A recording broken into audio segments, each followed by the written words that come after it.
इन हसीनों से नजर बचाने में। बिस्मिल्लाहिर्रहमानिर्रहीम नहमदुहु व नसल्ली अला रसूलिल करीम अम्मा बाद आऊज़ु बिल्लाहि मिनश शैतानिर रजीम बिस्मिल्लाहिर्रहमानिर्रहीम। बिस्मिल्लाहिर्रहमानिर्रहीम। इस आयत में अल्लाह पाक फरमाता है, शुरू करता हूँ अल्लाह के नाम से जो निहायत मेहरबान और रहम करने वाला है। बिस्मिल्लाहिर्रहमानिर्रहीम के बारे में आता है कि ये कुरान की आयत भी है और यह सूरह फातिहा की आयत है। इसमें मुख्तलिफ ये इब्न कसीर रहमतुल्लाह अलैह ने भी इसके बारे में लिखा है, मुख्तलिफ रवायात है इसके बारे में। जब बिस्मिल्लाहिर्रहमानिर्रहीम का नुज़ूल हुआ, इसकी वही आई, तो मशरिक़ की तरफ जो बादल थे वो चढ़ गए और जो है समंदर खामोश हो गए। ये बिस्मिल्लाहिर्रहमानिर्रहीम की बरक़ात है और इसके 19 मवक्किलात है और जहन्नुम के 19 जो है ना वो दारोगे हैं। जो आदमी कसरत से बिस्मिल्लाहिर्रहमानिर्रहीम पढ़ता है तो उसके ऊपर अल्लाह पाक बहुत सारे उलूम भी खोलता है और बिस्मिल्लाह जो है ना ये एक दरवाज़ा भी है। बिस्मिल्लाहिर्रहमानिर्रहीम एक मौलवी साहब था, वो मौलवी साहब तकरीर में कहता था कि अगर कोई समंदर के सामने कह दे, दरिया या समंदर के सामने कहे बिस्मिल्लाहिर्रहमानिर्रहीम, तो समंदर जो है ना रास्ता दे देगा। तो वहाँ एक उम्मी आदमी था, उसने मौलवी साहब का ये बयान जब सुना तो कहने लगा कि चलो, वहाँ एक पुल हुआ करता था तो वो पुल पे जाया करता था। तो इसने फिर एक दिन कहा बिस्मिल्लाहिर्रहमानिर्रहीम और जैसे ही दरिया पर पाँव रखा तो रास्ता बन गया। और वहाँ से ये तिजारत काम करके आता था और वापसी में आके फिर बिस्मिल्लाह पढ़ता था, वो रास्ता उसको आसान पड़ता था। इसमें काफ़ी वक्त गुजर गया। एक दिन मौलवी साहब को उसने कहा कि मौलवी साहब, आपने जब बयान किया था तो उस बयान में आपने बिस्मिल्लाह के बारे में बात कही थी कि अगर ये आप पढ़ोगे तो समंदर भी रास्ता दे देगा। तो मेरी ये आदत है कि अब मैं बिस्मिल्लाह पढ़ के जो है ना जाता हूँ आता हूँ, तो आप भी मेरे साथ चले। अब वो मौलवी साहब उसके साथ चले और मौलवी साहब जब आए तो कहा कि मौलवी साहब देखें, जब वो बिस्मिल्लाहिर्रहमानिर्रहीम पढ़ता है तो वो दरिया के उस पार चला जाता है, फिर बिस्मिल्लाह पढ़ के वापस आ जाता है। अब वो मौलवी साहब को कहता है कि आप चलें ना, आप तो बड़े आलिम हैं और जो है ना आप चलें। तो मौलवी साहब डरने लगा कि यार अगर मैं बिस्मिल्लाह पढ़ लूँ और या क्योंकि उसकी जो ईमान था वो उतना मजबूत था नहीं और उस बंदे का ईमान था। तो मौलवी साहब ने डरते डरते जो है ना वो तो पढ़ लिया बिस्मिल्लाह, लेकिन जैसे ही पानी के अंदर पाँव रख गया वो डूब गया। अब जब डूब गया तो उस बंदे ने निकाला तो उसके दिल में भी शक पैदा हो गया। उससे कहा, ये इतना बड़ा इमाम पाकीज़ा आदमी तकरीरें करता है और यहाँ पर जो है ना इसने जो है ना क्या नाम है बिस्मिल्लाह पढ़ी और इसको ये डूब गया। खुदा न खास्ता अगर मैं बीच में गया और मेरे को कुछ हो गया तो मेरा भी यकीन टूट गया तो मैं भी डूब जाऊंगा। तो फिर उसके बाद जब मौलवी साहब चला गया तो एक दिन जब इसने जैसे ही बिस्मिल्लाह पढ़ा, पानी रखा, ये डूब गया, तो इसका यकीन भी टूट गया। अब जो है ना बिस्मिल्लाहिर्रहमानिर्रहीम इसके अंदर हुज़ूर सल्लल्लाहु अलैहि वसल्लम ने फरमाया कि इसमें आज़म है। बिस्मिल्लाहिर्रहमानिर्रहीम में इसमें आज़म है और जो काम बिस्मिल्लाह से शुरू हो जाए अल्लाह पाक उस काम के अंदर बरकत अता फरमाता है। अब खाना हो तो बिस्मिल्लाहिर्रहमानिर्रहीम से शुरू करे और दुकान खोलनी हो, ताला खोलना उसका तो बिस्मिल्लाहिर्रहमानिर्रहीम से शुरू करे। तो अब बिस्मिल्लाहिर्रहमानिर्रहीम जब हर काम में हुज़ूर से फरमाया कि बिस्मिल्लाह से जो काम शुरू होता है वो हमेशा पूरा हो जाता है। खाना दायां से खाना चाहिए और बिस्मिल्लाहिर्रहमानिर्रहीम पढ़ना चाहिए। शैतान जो है ना भाग जाता है। एक आदमी था,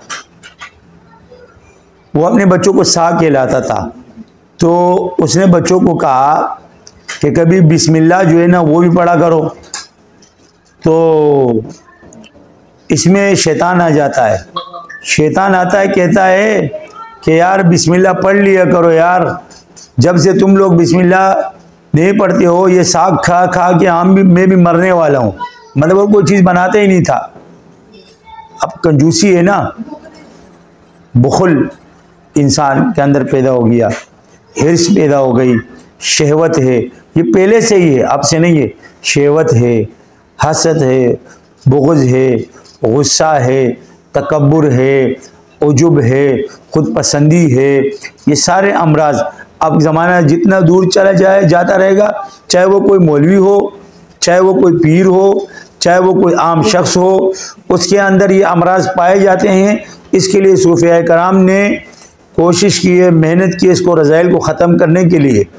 अगर इन सूफिया के तरीके से अगर वो कहते हैं कि इस्तग़फ़ार 100 मरतबा पढ़ लो, तीसरा कलमा 100 मरतबा पढ़ लो, या अल्लाहु अकबर तक पढ़ लो, या जो है ना ला इलाहा 100 मरतबा पढ़ लो ज़रब लगा के, और उसके साथ मुनाजात मकबूल का एक पढ़ लो, और जो है ना साथ जो है ना ये दुरूद की एक किताब है वो पढ़ लो, उसमें से एक एक मंजिल पढ़ लो, कुरान का सिपारा पढ़ लो।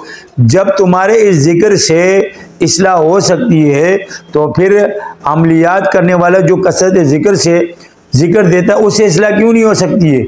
आप क्यों बोलते हो कि उससे इस्लाह नहीं होती है? फिर आप कहते हो वो कामिल कैसे नहीं हो सकता? तुम्हारे इस जिक्र से वो आदमी कामिल हो जाता है, और आमिल के जिक्र देने से वो कामिल नहीं होगा। तो तेरा जिक्र है, उसका जिक्र नहीं है।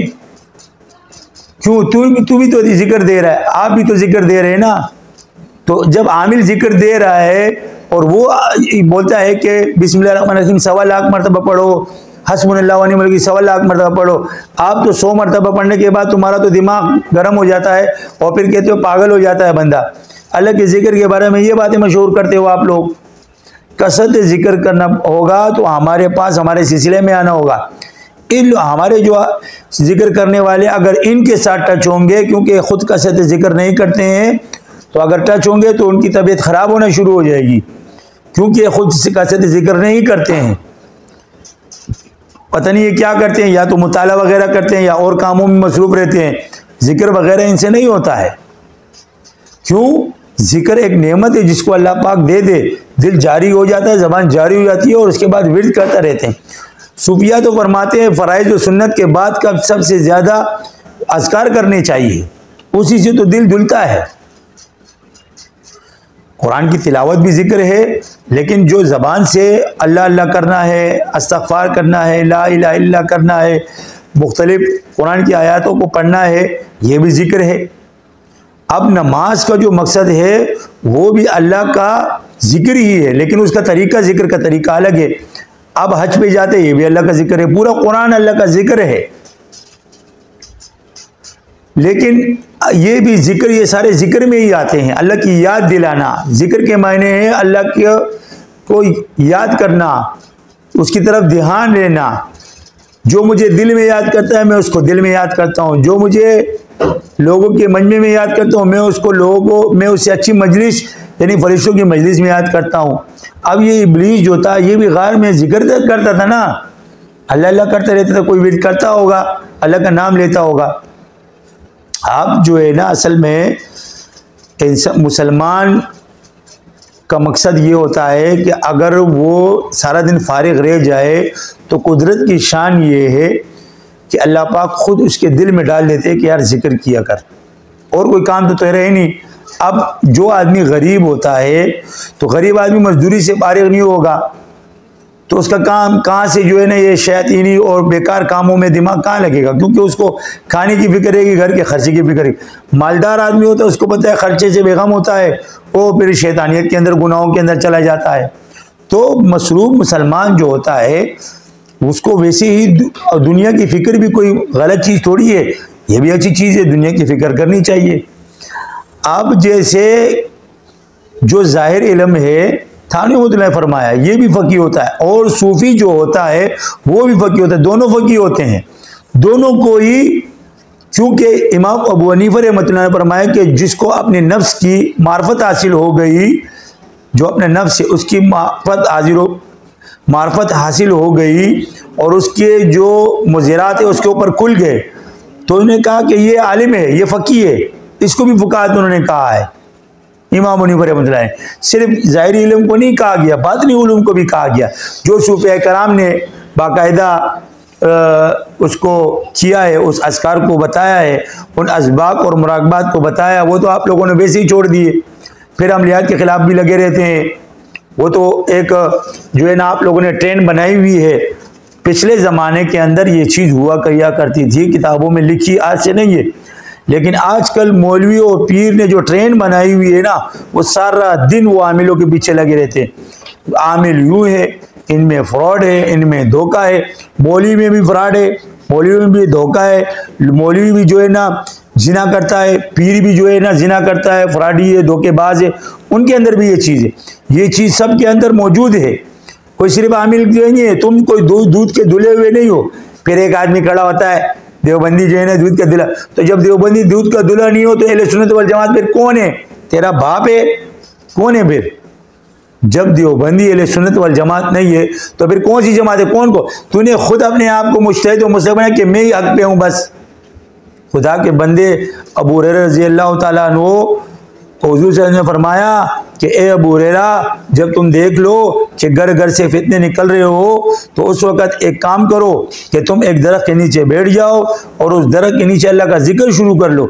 उस जिक्र की बरकत से अल्लाह पाक, इस फितनों से अल्लाह पाक तुम्हें महफूज रखेगा। जिक्र से ही विलायत मिलती है। जिक्र इस नियत से करो कि या अल्लाह मेरे गुनाह छूट जाए, मेरे मसाइब ख़त्म हो जाए, मेरे मसाइल ख़त्म हो जाए, मुझे वलीउल्लाह बना दे, मैं 5 वक़्त का नमाजी बन जाऊं, मैं 5 वक़्त का जिक्र करने वाला जाऊं। हम तन जो है ना मेरी ज़बान पे जिक्र। कहते हैं कि सहाबा से ज़्यादा जिक्र साबित ही नहीं है। कहते तस्बीह पकड़ के बोलते यही काम रह गया तुम लोगों का। ये तुम्हारी पीरी है यार, बड़े दुख की बात है। मुसलमान पीर हो के तुम लोग अपने आप को पता नहीं पीर भी नहीं हो, खाम कहीं लगे हो, कारोबारी बंदे हो, कारोबार सीख करा कर फिर पीरी करते रहे तो वही चीज़ जो है ना कारोबार वाली चीज़ पीरी के अंदर चलाना शुरू कर देते हो तुम लोग। मौलवी भी कारोबार के पीछे भाग रहा है, पीर भी कारोबार के पीछे भाग रहा है, बस जो है ना सब। अब आमिर बेचारा उसके पीछे लग जाते हैं। वो तो यूँ होते हैं, वो तो पैसे लेते हैं, वो तो यूँ करते हैं, वो फलाना करते, सारे उयूब उनके दिखा रहे होंगे, बता रहे होंगे कि ये, और अपने उयूब छुपा रहे होंगे। सूफिया की उयूब बता रहे होंगे, सूफी यूँ होते हैं, यूँ होते। तो मौलवी भी ऐसे होते हैं ना। मैं इसलिए बोलता हूँ कि जो कौम का सरबराह है ना वो मौलवी बना रहता है, सियासी लगा रहता है, सियासत के अंदर घुसा रहता है, लोगों से सियासत करता है। जो आवाम है उसको भेड़ बकरी समझते हैं कि ये भेड़ बकरी है। खुदा के बंदे भेड़ बकरियां थोड़ी है ये भेड़ बकरियां जो है ना तुम्हारे सर पे जब चढ़ेगी पता लग जाएगा तुम लोगों को। बात जो है ना असल में इस तरह नहीं है, ये आवाम है। ये जो दिल है ना, दिल, हुजूर ने फरमाया ये भी मुफ्ती होता है। कुफार ने, नसरानियों ने एक हकीम भेजा। ये सब जो है ना डॉक्टर एलोपैथिक होम्योपैथिक के अंदर घुसे रहते। नसरानी बादशाह तो उसने एक हकीम भेजा हुजूर के पास। आप अलैहिस्सलाम ने उस हकीम को वापस भिजवाया और भेजा कि हमें तुम्हारी ज़रूरत नहीं है। क्यों? फरमाया इसलिए कि मैंने इनको सिखाया है कि जब इनको भूख लगे तो ये खाए और जब थोड़ी भूख बाकी हो तो फिर उसके बाद जो है ना खाना छोड़ दे और जब भूख लगे फिर खाए। मैंने उनको ये सिखाया।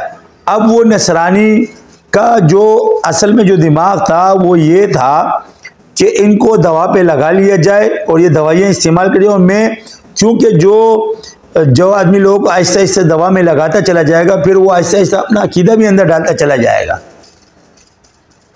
दम, इसलिए नबी करीम सल्लल्लाहु अलैहि वसल्लम ने सहाबा को दम सिखाया। और तुम जो है ना जिन्नात का तरीका सिखाया, जादू काटने का तरीका सिखाया कि जादू को कैसे ख़त्म किया, जिन्नात को कैसे ख़त्म करे। जो तबाही बीमारी, उसको सहाबा को भी तबाही बीमारियाँ होती थी, ऐसे नहीं थे कि उनको बीमार नहीं होते थे, वही बीमार होते थे। लेकिन हमारी तरह थोड़ी थे कि हर टाइम बीमार। और बीमारी क्यों? ज़्यादा खाते हैं, उसके बाद ज़्यादा सोते हैं, ज़्यादा बोलते हैं और जो है ज़्यादा लोगों के अंदर घूमते हैं, तो इसी से जो है ना बीमारी भी पैदा होती है। तो सूफिया मना करते हैं कि ज़्यादा जो है ना इन चीज़ों पे अमल नहीं किया, ज़्यादा पेट भर के खाएगा तो सोता रहेगा, फिर कम खाए ना, और कम बोले, कलाम भी कम करे, ज़्यादा बातें ना करे और लोगों के अंदर कम रहे। एक आदमी 2 रोटियां खाता है, एक आदमी 6 रोटियां खाता है, तो पैसे की बचत होगी। 2 रोटियां खाने वाला कम पैसे होएगा, 6 रोटियां वाला ज़्यादा पैसे लगेंगे उसके, तो रिज़्क में बरकत भी हो जाएगी। तो मुसलमान तो मुजाहिदे ही करता है। मुसलमान के बारे में आता है कि अगर वो कोई भी मुजाहिदा करेगा, मकसद उसका अल्लाह की रज़ा ही बनेगा, क्योंकि कलमे ला इलाहा इल्लल्लाह मोहम्मद रसूलुल्लाह पढ़ने के बाद ईमान जब एक दफ़ा दाखिल हो जाता है, फिर अल्लाह पाक नहीं छीनता। ये अल्लाह का वादा है, ये कलमा इसके साथ रहेगा। वो अलग बात है अगर किसी के ऊपर बदबख्ती आई हुई हो तो अलग चीज़ है। तो मैं आपको एक वजीफ़ा बताता हूँ।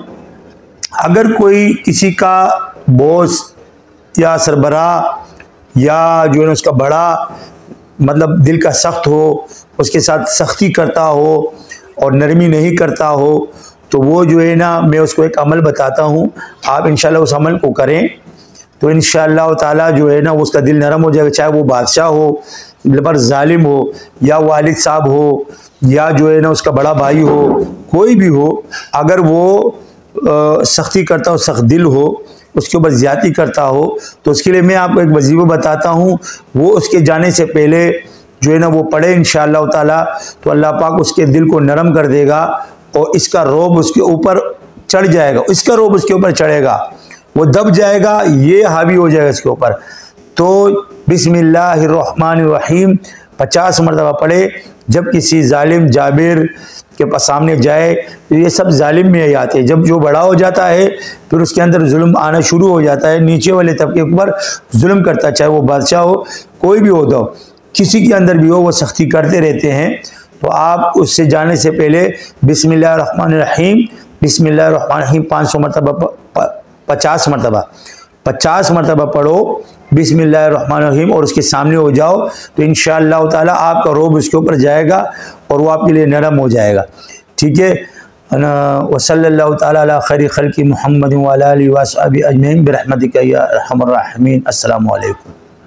बराए मेहरबानी निसाई चैनल को लाइक एंड सब्सक्राइब करें और बेल आइकन को ऑल पे सेट कर दें ताकि हमारी वीडियो की नोटिफिकेशन आपको सबसे पहले मिले।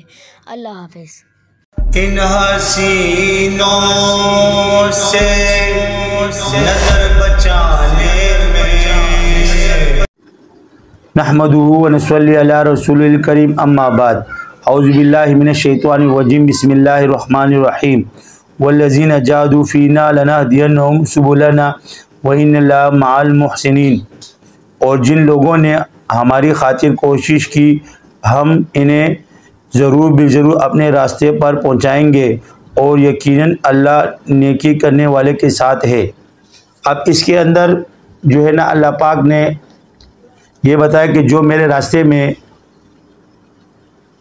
कोशिश करेगा, मेहनत करेगा कि मैं अल्लाह को पालूँ, अल्लाह के रास्ते में चलूँ, नेकी करूँ, दीन की बातें करूँ, दीन सीखूँ, नमाज, रोज़ा, ज़कात, हज, ये तमाम आमाल करूँ, अल्लाह का ज़िक्र हमतन करता रहूँ।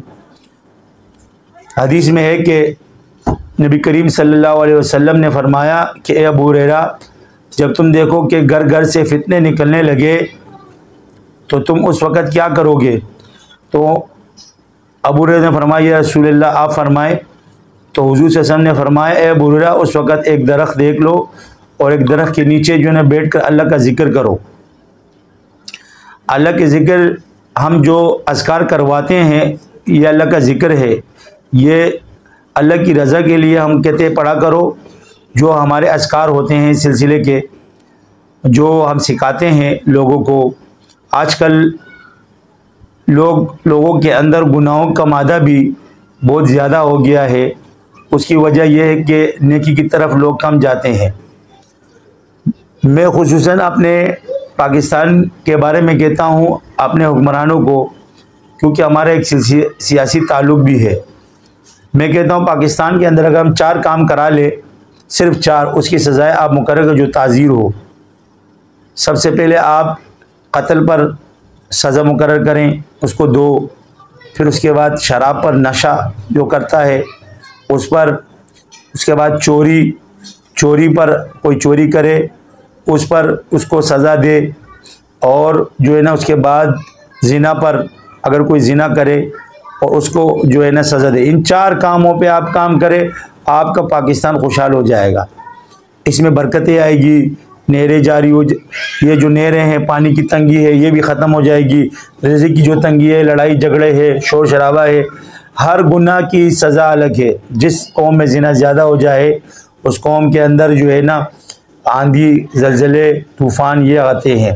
जिसमें नाप तोल हो तो उसमें इत्तिफाक ख़त्म हो जाता है। हर उसकी जो है ना सज़ाएँ है। कात नाप तोल में होगी तो कात साली आना शुरू हो जाएगी। इसी तरह हमारे अंदर भी ये तो नबी करीम सल्लल्लाहु अलैहि वसल्लम की बरकत है।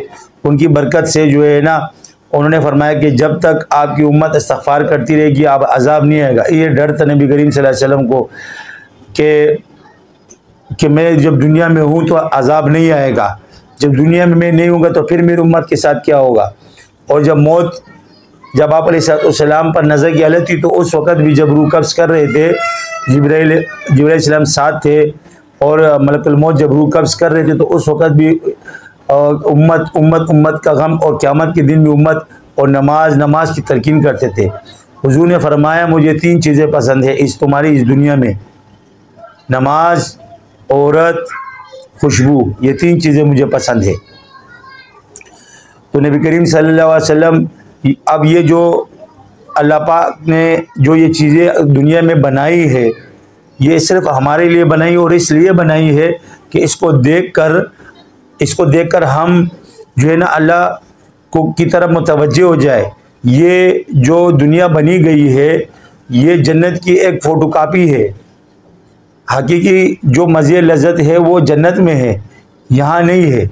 ये आम, केले, अंगूर, इसी तरह दरख्त मुख्तलिफ़ दरख्त जो मुख्तलिफ़ जैसे नीम का दरख्त हो गया उसके अंदर भी अल्लाह ने फ़ायदे रखे हुए हैं, पीपल का हो गया, इस तरह जो है ना बेरी का हो गया, इस तरह ये है। फिर पहाड़ों के ऊपर ये दरख्त, फिर आबशारें जो पहाड़ों से गिरती है, फिर जो है ना चश्मे जो निकलते हैं पहाड़ फट कर। अब ये जो पहाड़ फटता है और इसमें से जो चश्मे निकलते हैं ये पहाड़ अल्लाह की खौफ से रोता है तो तब इसमें से चश्मे निकलते हैं। और ये जो दरिया फरात है ये जन्नत की नहरों में से एक नहर है, वहाँ से पानी आ रहा है। तो अल्लाह पाक ने ये जो नेमतें बनाई हुई है इसमें निशानियाँ रखी है। इसलिए अल्लाह पाक फरमाते हैं तुम मेरी कौन कौन सी नेमतों को जुटलाओगे, फबिअय्यि आलाइ रब्बिकुमा तुकज़्ज़िबान। ये नेमतें, ये सारा निज़ाम, ये सारी चीज़ें अल्लाह पाक ने इंसानों के लिए पैदा की है। ये जानवर, ये चाँद, ये सूरज, ये आसमान, ये तारे, ये तमाम की तमाम चीज़ें, फिर दिन, फिर उसके बाद रात, फिर गर्मी, फिर सर्दी, फिर जो है ना ख़िज़ा, फिर बहार, ये सब अल्लाह पाक की निशानियों में से निशानी है कि मैं मौजूद हूँ, मैं अल्लाह हूँ। जो अल्लाह को नहीं मानते हैं, काफिर है, उनके दिल में भी अल्लाह पाक कभी कभी डाल देता है कि तू गलत रास्ते पर है, तू हिदायत पर नहीं है। मुसलमान के कलमा पढ़ने के बाद तो वैसे ही उसका नफ्स जो है ना वो लवामा हो जाता है और काफिर का नफ्स जो है वो अम्मारा होता है। और जो औलिया कराम होते हैं, नेकी की तरफ जाते हैं, उनका नफ्स नफ्सुल मुतमइन्ना बन जाता है। फिर उसके अंदर गुनाह की तरफ माइल कम हो जाता है। गुनाह कर सकता है, ऐसा नहीं है, लेकिन माइल कम होता है। हमारा नफ्स की अलामत ये होती है कि वो हमेशा गुनाह की तरफ इंसान को लेके जाता है, बुराई की तरफ लेके जाता है कि आप बुरा काम करो, जो है ना ज़िना करो, शराब पियो, चोरी करो, डकैती करो, छीनो। आप जो है ना और लफ्ज़ लवामा पहले बोलता तो है कि ये काम कर लो, अल्लाह की नाफरमानी कर लो, गुनाह कर लो, लेकिन उसके बाद मलामत भी करना शुरू कर दे कि यार इस्तग़फ़ार करो, ये तो मैंने गलत किया। उसके दिल में आता है यार ये तो बुरा किया बहुत ज़्यादा। और नफ्सुल मुतमइन्ना में बुराई की तरफ नहीं जाता, उसको ख़ुद इबादत, ज़िक्र, अस्कार, ये इन चीज़ों की तरफ उसका दिल करता है। तो ये चीज़ें ये नफ्स की तब्दीली ये भी अल्लाह वालों की सोबत से ही, देखो जैसे डॉक्टरी सीखी जाती है या ड्राइवरी सीखी जाती है या जैसे फ़ौजी बना जाता है, जिस तरह सियासतदान बना जाता है, इसी तरह अल्लाह वाला बनना भी किसी अल्लाह वाले या नेक आदमी के पास बैठकर ही, जिसके पास ज़ाहिरी खिलाफत और इजाज़त हो और उसके पास बुज़ुर्गों ने उसको दी हुई हो और उन्होंने उसकी सोबत उठाई हो, काफ़ी लंबे अरसे तक उनका उठना बैठना वो तमाम चीज़ें देखी हुई हो और उससे वो सीख कर फिर उसके बाद वो उसको इजाज़त दे देते हैं। सिर्फ बेत में ये है कि अगर वो किसी कामिल अल्लाह वाला हो और उसका अक़ीदा बिल्कुल दुरुस्त हो और वो बाकी आमाल की कमी इंसान के अंदर पैदा होती है, ये क्योंकि दौर कुर्ब क़यामत का है और लोगों का मैलान जो है ना नेकी की तरफ कम है और गुनाहों की तरफ और अल्लाह की नाफरमानियों की तरफ बहुत ज़्यादा है। तो इस वजह से जो है ना लोग गुनाह की तरफ ज़्यादा जाते हैं, तो नफ्स लवामा की कैफियत ज़्यादा होती है और फिर सोबत का असर भी होता है। लोग जो है ना गुनाहगारों के साथ बैठकर उनकी सोबत में, अल्लाह ने मना किया है कि नेककारों के साथ बैठा करो, उनके साथ बैठने से उनकी चीज़ें खुद ब खुद आपको ट्रांसफ़र हो जाएगी। अब आप देखें, आप मोबाइल में इजी पैसा एक ऐप है, आप कभी किसी को पैसा ट्रांसफ़र करते हैं तो उसके बाद जो है ना 2 ऑप्शन आना शुरू हो जाते हैं, जिसके अंदर जो है ना बाकायदा वो उसकी तरह होते हैं, लिफाफे की तरह, उससे वो लिफाफे से वो चीज़ दूसरे में खुद ब खुद जाना शुरू कर देती है।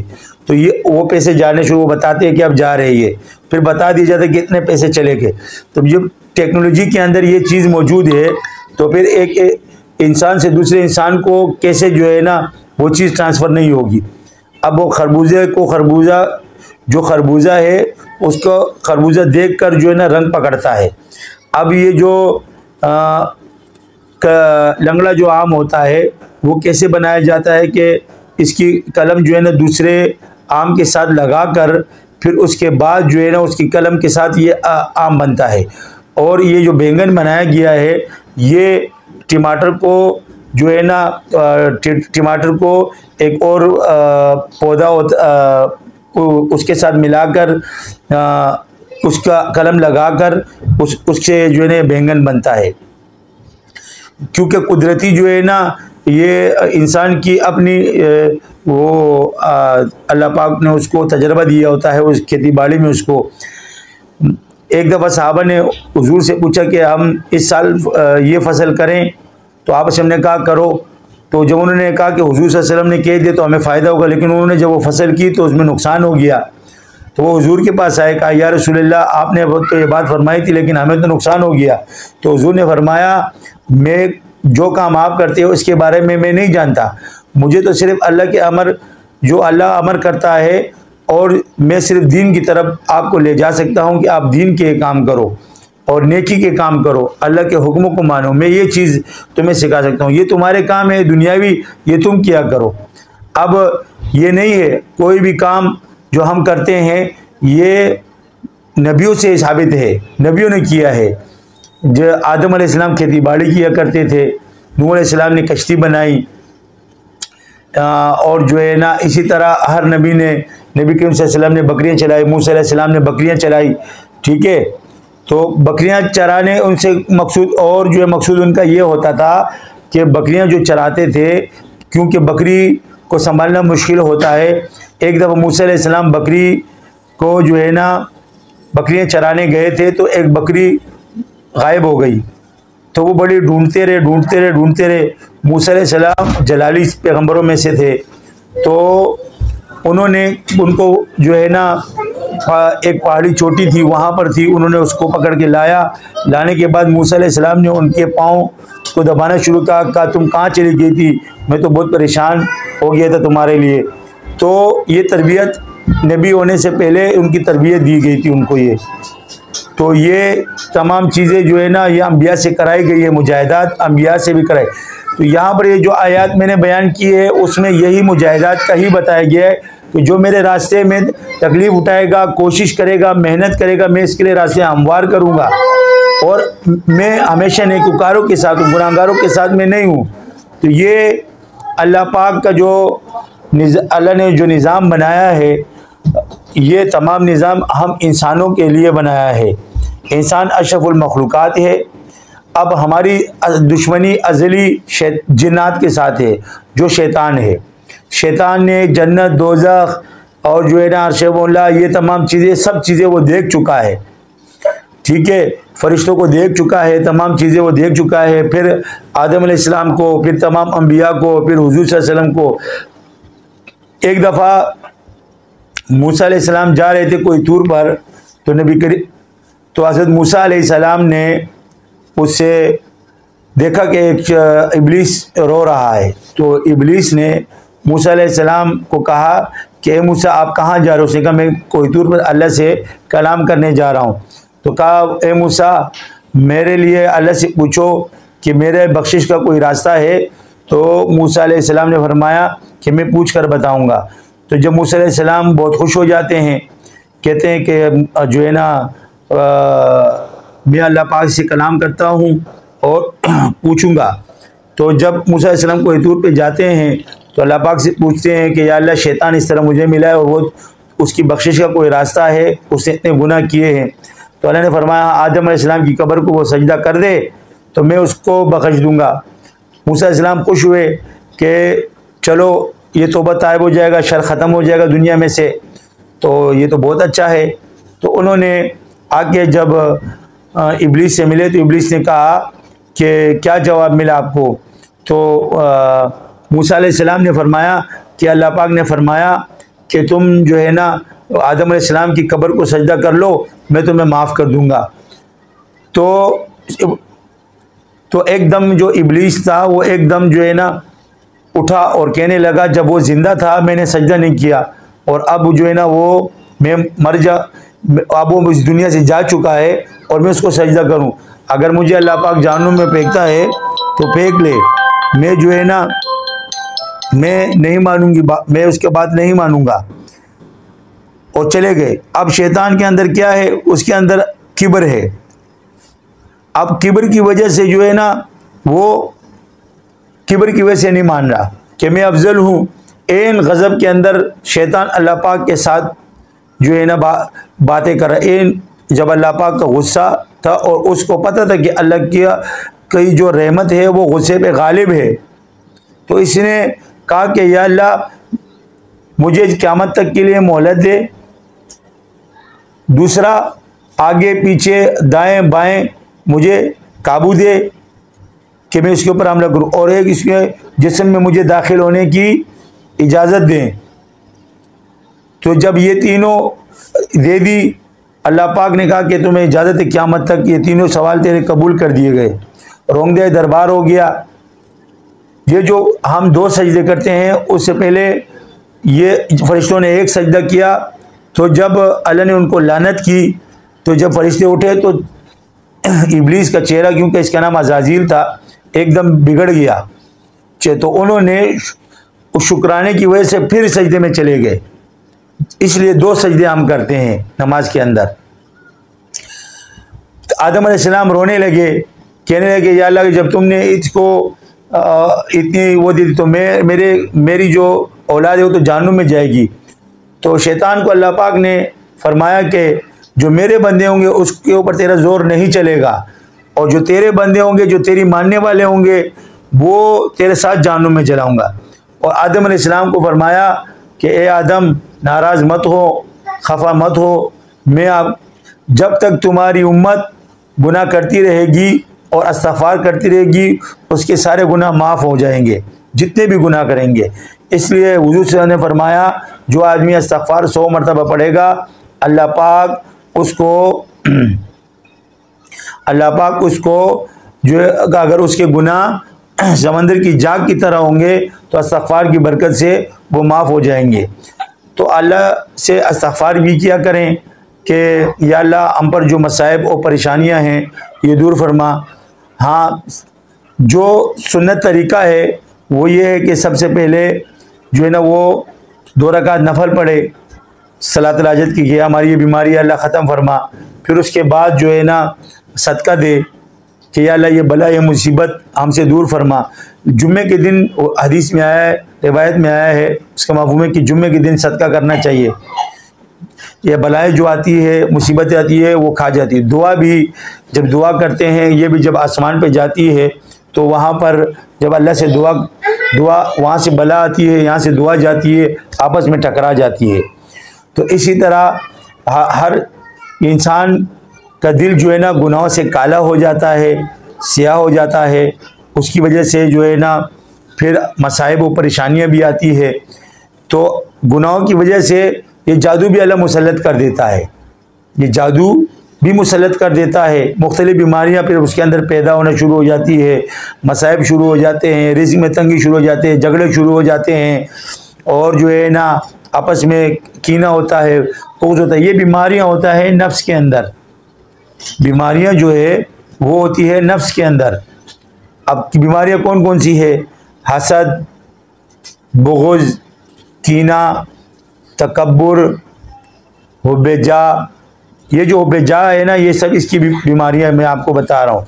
फिर हुब्बे-माल की अलग बीमारी है, ये बुख़ुल, गुस्सा, शहवत, ठीक है।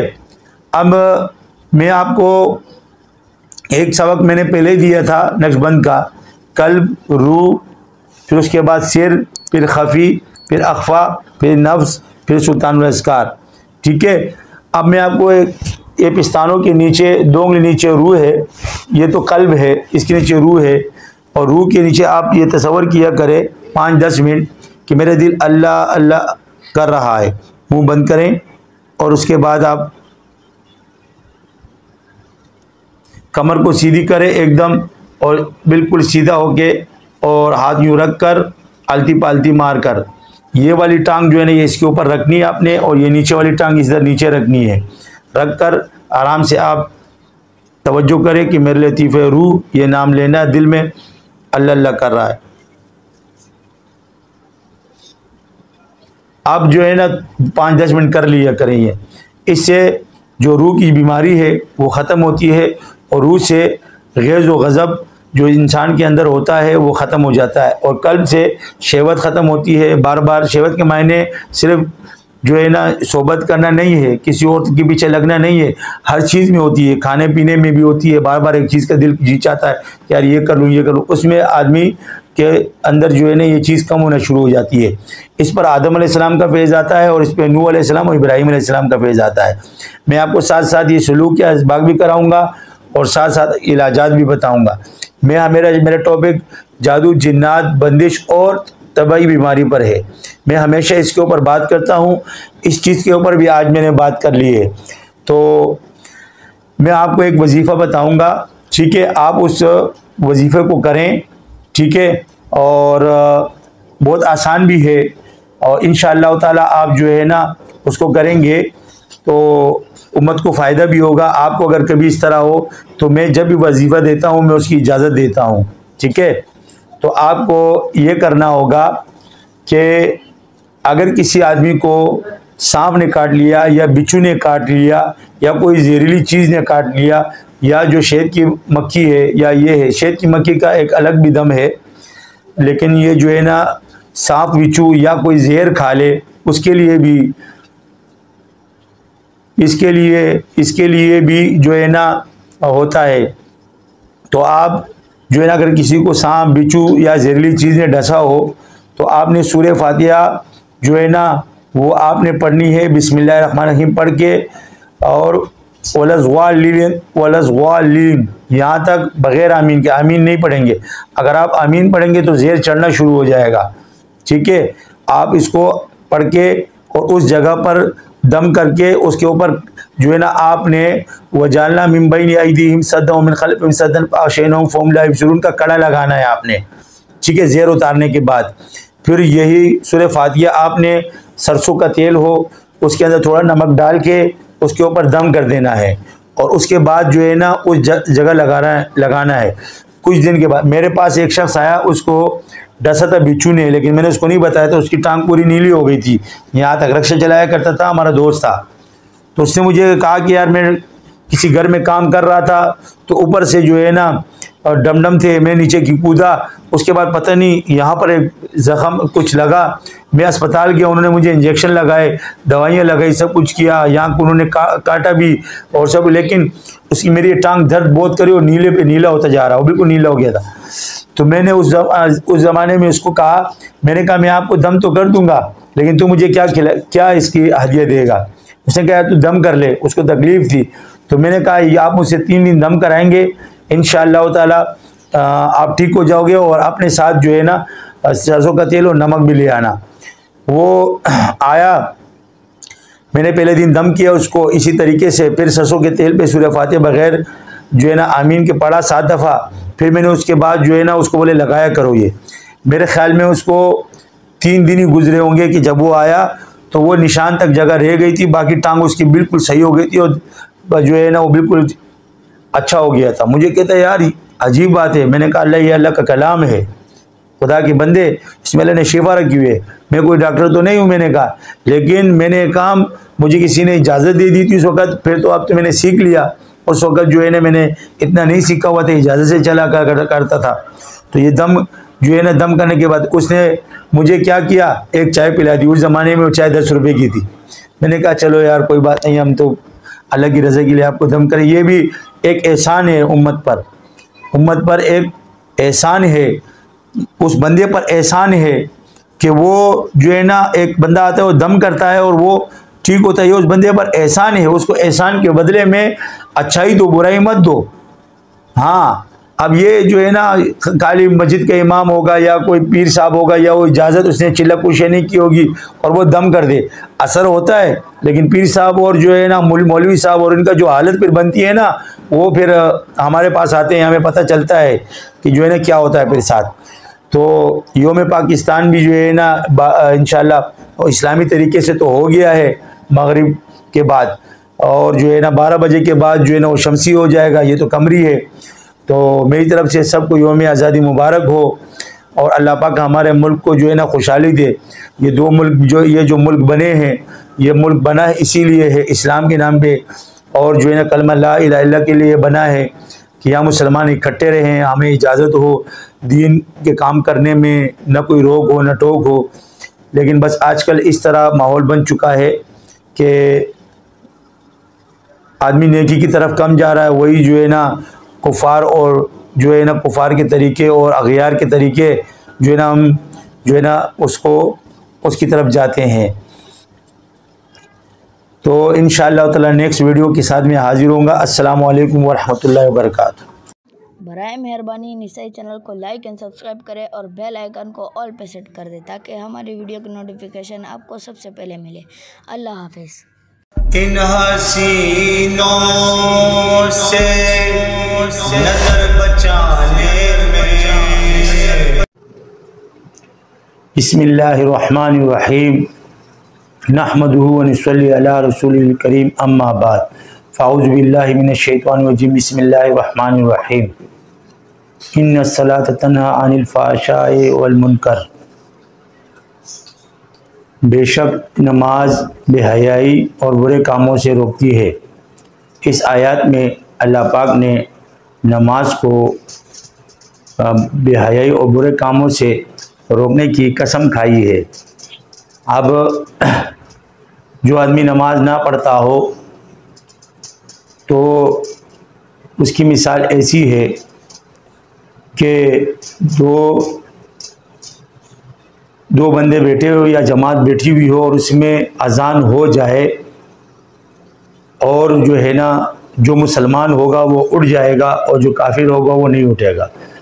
ईमान में नमाज ऐसा है जैसे जिस्म के अंदर सर हो, बग़ैर सर के जो है ना वो बदन बेकार है। इसी तरह बग़ैर नमाज के तमाम इबादत का कोई फ़ायदा नहीं है। क़यामत के दिन सबसे पहले सवाल नमाज का होगा और जो है ना हिसाब किताब नमाज का किया जाएगा। अगर फ़र्ज़ नमाज न हुए तो फिर उसके नवाफिल लिए जाएंगे। बाकी अल्लाह पाक जो है ना उसको बख्श दे, ये उसकी रहमत है। तो बेनमाजी आदमी जो है ना बेनमाजी आदमी के आगे पीछे दाएं बाएं आगे पीछे जितने भी मकानात है तकरीबन 40 घर तक उसकी नहुसत उस तक पहुंचती है बेनमाजी के। और बाज़ फुकाहा और सूफिया ने फरमाया कि अब जिस थाली में कुत्ता खा ले और उस एक थाली में जो बेनमाजी खा ले तो वो बेनमाजी वाली थाली को छोड़ दो, कुत्ते वाली खा लो। बेनमाजी से ऐसी नफरत है। और एक सहाबी आया कहा या रसूलल्लाह मेरे घर में जो है ना बरकत नहीं है। हुजूर सल्लल्लाहु अलैहि वसल्लम ने फरमाया कि अपने घर का जो दरवाज़ा है उसके आगे पर्दा लगा दो, क्योंकि किसी बेनमाजी की नज़र पड़ी है उसकी वजह से जो है ना बेबरकती आई है, फिर उसके बाद उसके घर में बरकत आई। तो बेनमाजी आदमी जो होता है वो घर में बेबरकती भी पैदा करता है। और नमाज सबसे बड़ी दौलत है, अल्लाह से मांगने का ज़रिया है। जब नमाज नाजिल हुई तो सहाबा कराम रज़ियल्लाहु अन्हुम बहुत खुश हुए। एक सहाबी जा रहे थे तो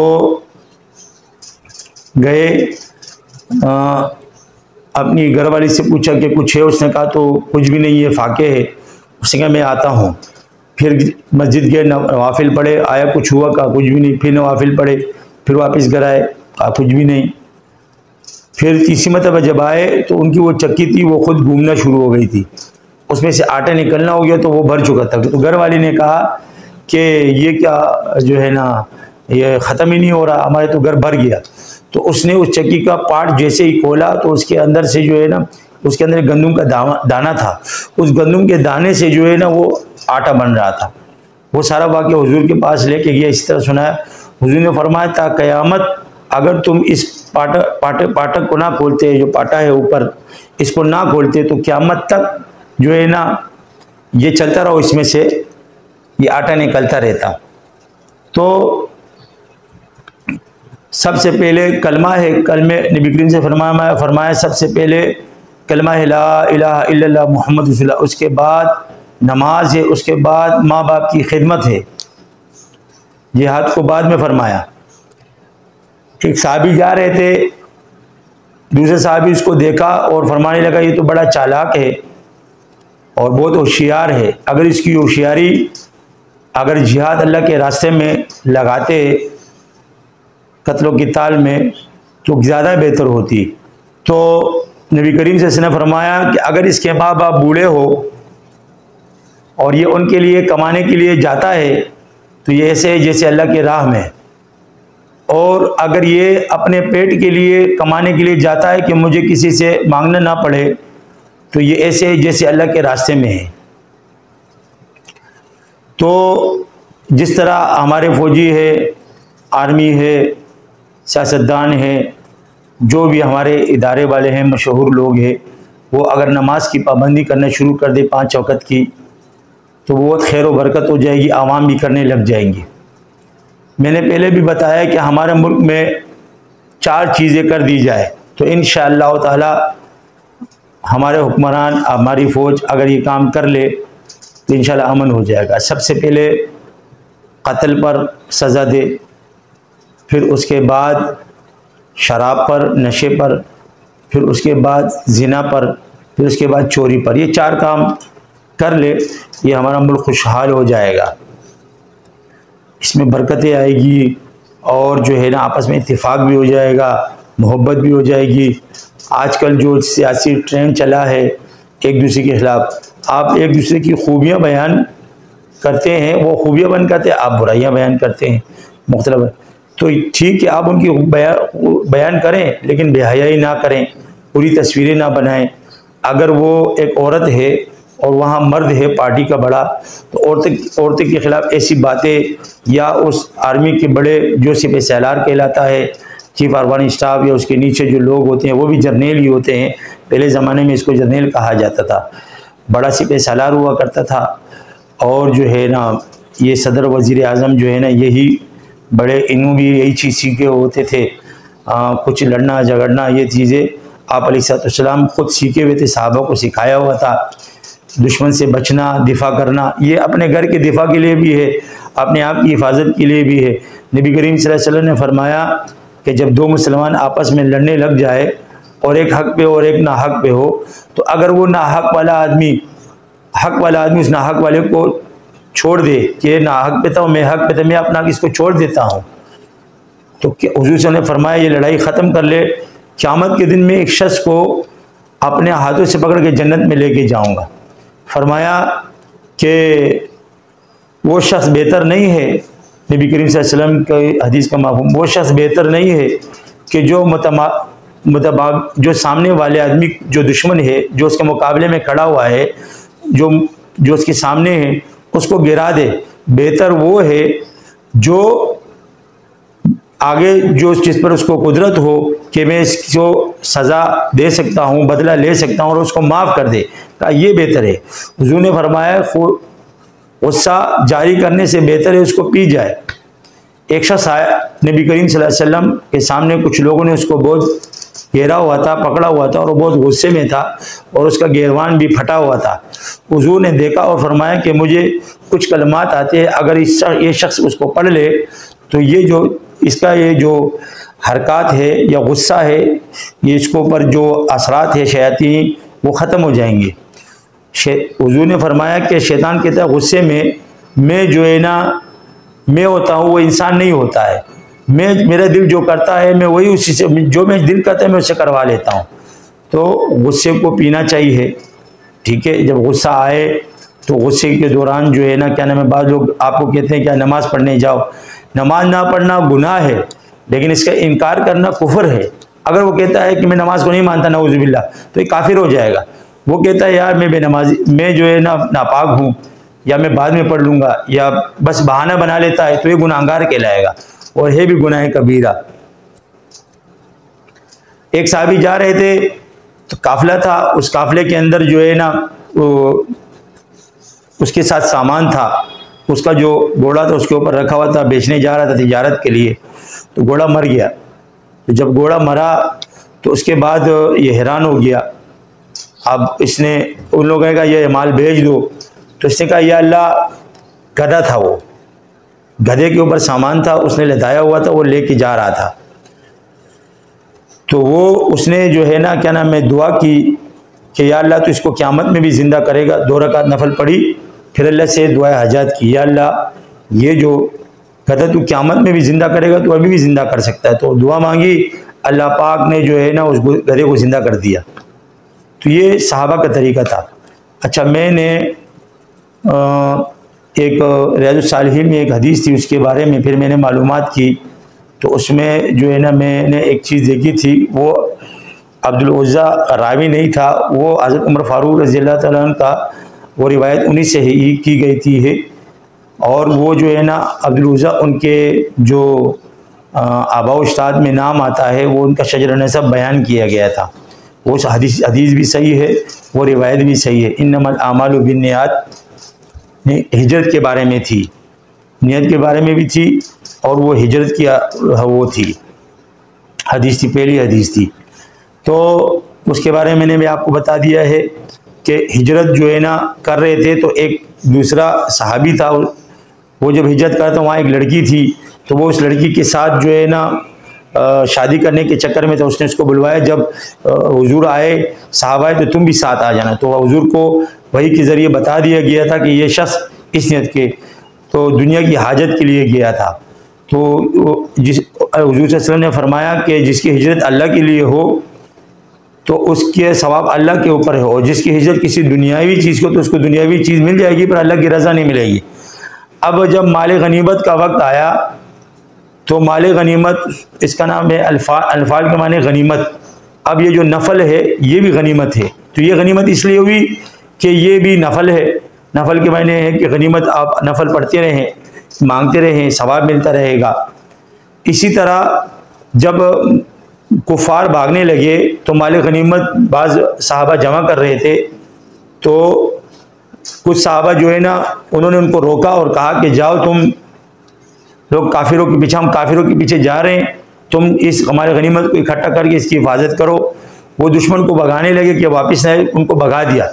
अब ये बीच में बातें करने लगे कि मालिक, क्योंकि पहला वाक़या था बदर का, माल गनीमत का, और ये हुआ भी, वो काफ़िला तो चला गया था, वो तो उस काफ़िले पर रोकने के लिए हुजूर सल्लल्लाहु अलैहि वसल्लम ने हमला किया था, जो उनका काफ़िला जा रहा था। तो मैंने उसके अंदर जो है ना, वो सुराका नाम का एक था, उसने फिर सरगोशी की थी। सुराका बिन मालिक नहीं थे, सुराका बिन मालिक रज़ी अल्लाह ताला अन्हु बाद में मुसलमान हुए थे। और वो जब नबी करीम सल्लल्लाहु अलैहि वसल्लम हिजरत के लिए आ रहे थे, तो ये पीछे जो है ना कुफार ने इनको, अबू जहल ने लगाया हुआ था कि इनका पीछा करना। सुराका बिन मालिक रज़ी अल्लाह के पीछे गए, तो उसके घोड़े जो घोड़ा था वो ज़मीन में धंस गया। तो जब ज़मीन में धंसा, तो धंसने के बाद जो है ना हुजूर को कहा कि यार ए मोहम्मद, उसने कहा कि ज़मीन ने मेरे घोड़े को पकड़ लिया। तो हुजूर ने दुआ की और उसने कहा मेरे पीछा मत करो। फिर ये पीछा करने लगा, फिर घोड़ा पकड़ लिया। फिर इसने कहा है मोहम्मद, ये घोड़ा जो है ना मेरा फंस गया। हुजूर ने फिर कहा कि मेरे पीछा मत करो। तो फिर जब ये जाने लगा, तो हुजूर ने फरमाया, ए सुराका, मैं तुम्हारे हाथ में केस और किसरा के कंगन देख रहा हूँ। आप देखें नबी करीम सल्लल्लाहु अलैहि वसल्लम 1 महीने की मुसाफत से, क्योंकि उस वक़्त ये अभी तकरीबन ये 600 किलोमीटर का फासला बनता है मक्का और मदीने का, तकरीबन 4.5-4 घंटे तो गाड़ी में लग जाते हैं। तो उन्होंने ये बात सुनी, अबू बकर सिद्दीक़ रज़ी अल्लाह तआला भी सुनी। तो बड़ा ताजुब है कि नबी करीम सल्लल्लाहु अलैहि वसल्लम दुश्मनों से बचकर हिजरत कर रहे हैं और मदीने की तरफ, और सुराका बिन मालिक को कह रहे हैं, और जैसे आजकल के दौर में जो गैर मुल्की है, इस तरह के बादशाह जो हैं, उस तरह वो केसो किसरा थे। उनके कंगन वो तो आला किस्म के, उनके तो कालीन ज़मीन वो सोने की बनी हुई थी, जिसके अंदर वो शराब पिया करते थे। उस शराब को जब वो पीते थे तो वो सोने की और हीरो की जवाहरात की होती थी, और आला किस्म की जो है ना शराब हुआ करती थी। जब सहाबा कराम अजमईन में से कोई जाता था, जब अल्लाह पाक ने मुसलमानों को फतूहात अता फरमाई, तो फिर आप अलैहिस्सलाम जिस जंग में ख़ुद शरीक हुए उसको गज़वा कहते हैं, और जिसमें किसी को सहाबी को अमीर बना के भेजा उसको सरिया कहते हैं। नबी करीम सल्लल्लाहु अलैहि वसल्लम के विसाल के बाद, इस दुनिया से रुखसत होने के बाद, फिर अबू बकर सिद्दीक़ रज़ी अल्लाह तआला अन्हु का दौर आया। तो हुजूर की वफ़ात से पहले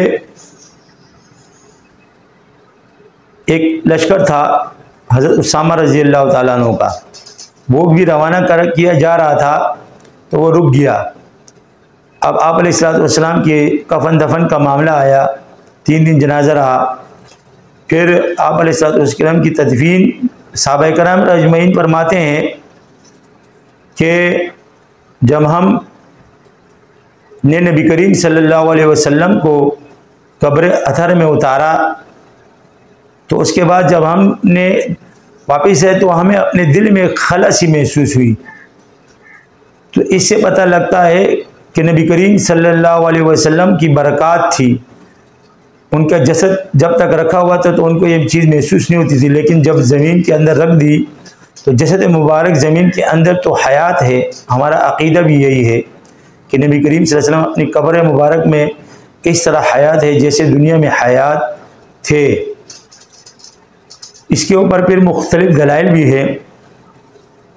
नबी करीम सल्लल्लाहु अलैहि वसल्लम ने फरमाया कि मेरी उम्मत एक नबी को दफनाएगी और जो ख़बर लेके आएगा वो मुसलमान हो जाएगा। तो एक मुकाम था, वहाँ पर एक सहाबी थे, काफ़िला गया हुआ था, पूरा लश्कर था, वो उस जगह वो गए हुए थे। तो एक शख्स आया, कहा कि यहाँ पर ताबूत में कोई है, आप चलो। तो वो सहाबी जब गया तो जब उन्होंने देखा तो दानियल अलैहिस्सलाम कि जो है ना जसद मुबारक उन्होंने देखी।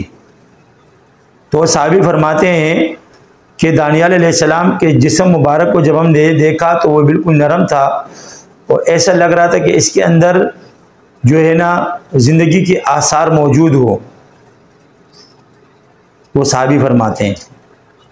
फिर जो है ना वो शख्स जो आया था वो काफिर था, तो वो उसने इस्लाम कबूल कर लिया। और फिर वो सहाबा की जमात ने जो ताबूत था और दानियाल अलैहिस्सलाम को जो है ना फिर कब्र अथर में उतार दिया। तो ये वाक़या फिर हज़रत उमर रज़ी अल्लाह तआला अन्हु के दौर में हुआ था।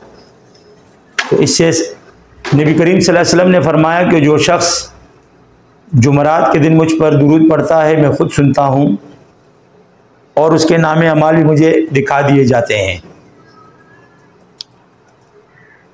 और जो गुनाह करता है उसके ऊपर नबी करीम सल्लल्लाहु अलैहि वसल्लम को खफगी होती है, और जो नेकी करता है कि फ़लाना मर्दाना ये नेकी करता है तो उस पर नबी करीम सल्लल्लाहु अलैहि वसल्लम खुश होते हैं। अब हम मासियत करते हैं या कोई गुनाह का काम करते हैं तो आप इससे अंदाज़ा लगा सकते हैं। और आम दिनों में नबी करीम सल्लल्लाहु अलैहि वसल्लम को कोई दुरूद पढ़ता है तो फरिश्ता पहुंचाता है कि फ़लाँ बिन फ़लाँ आप पर दुरूद पढ़ता है।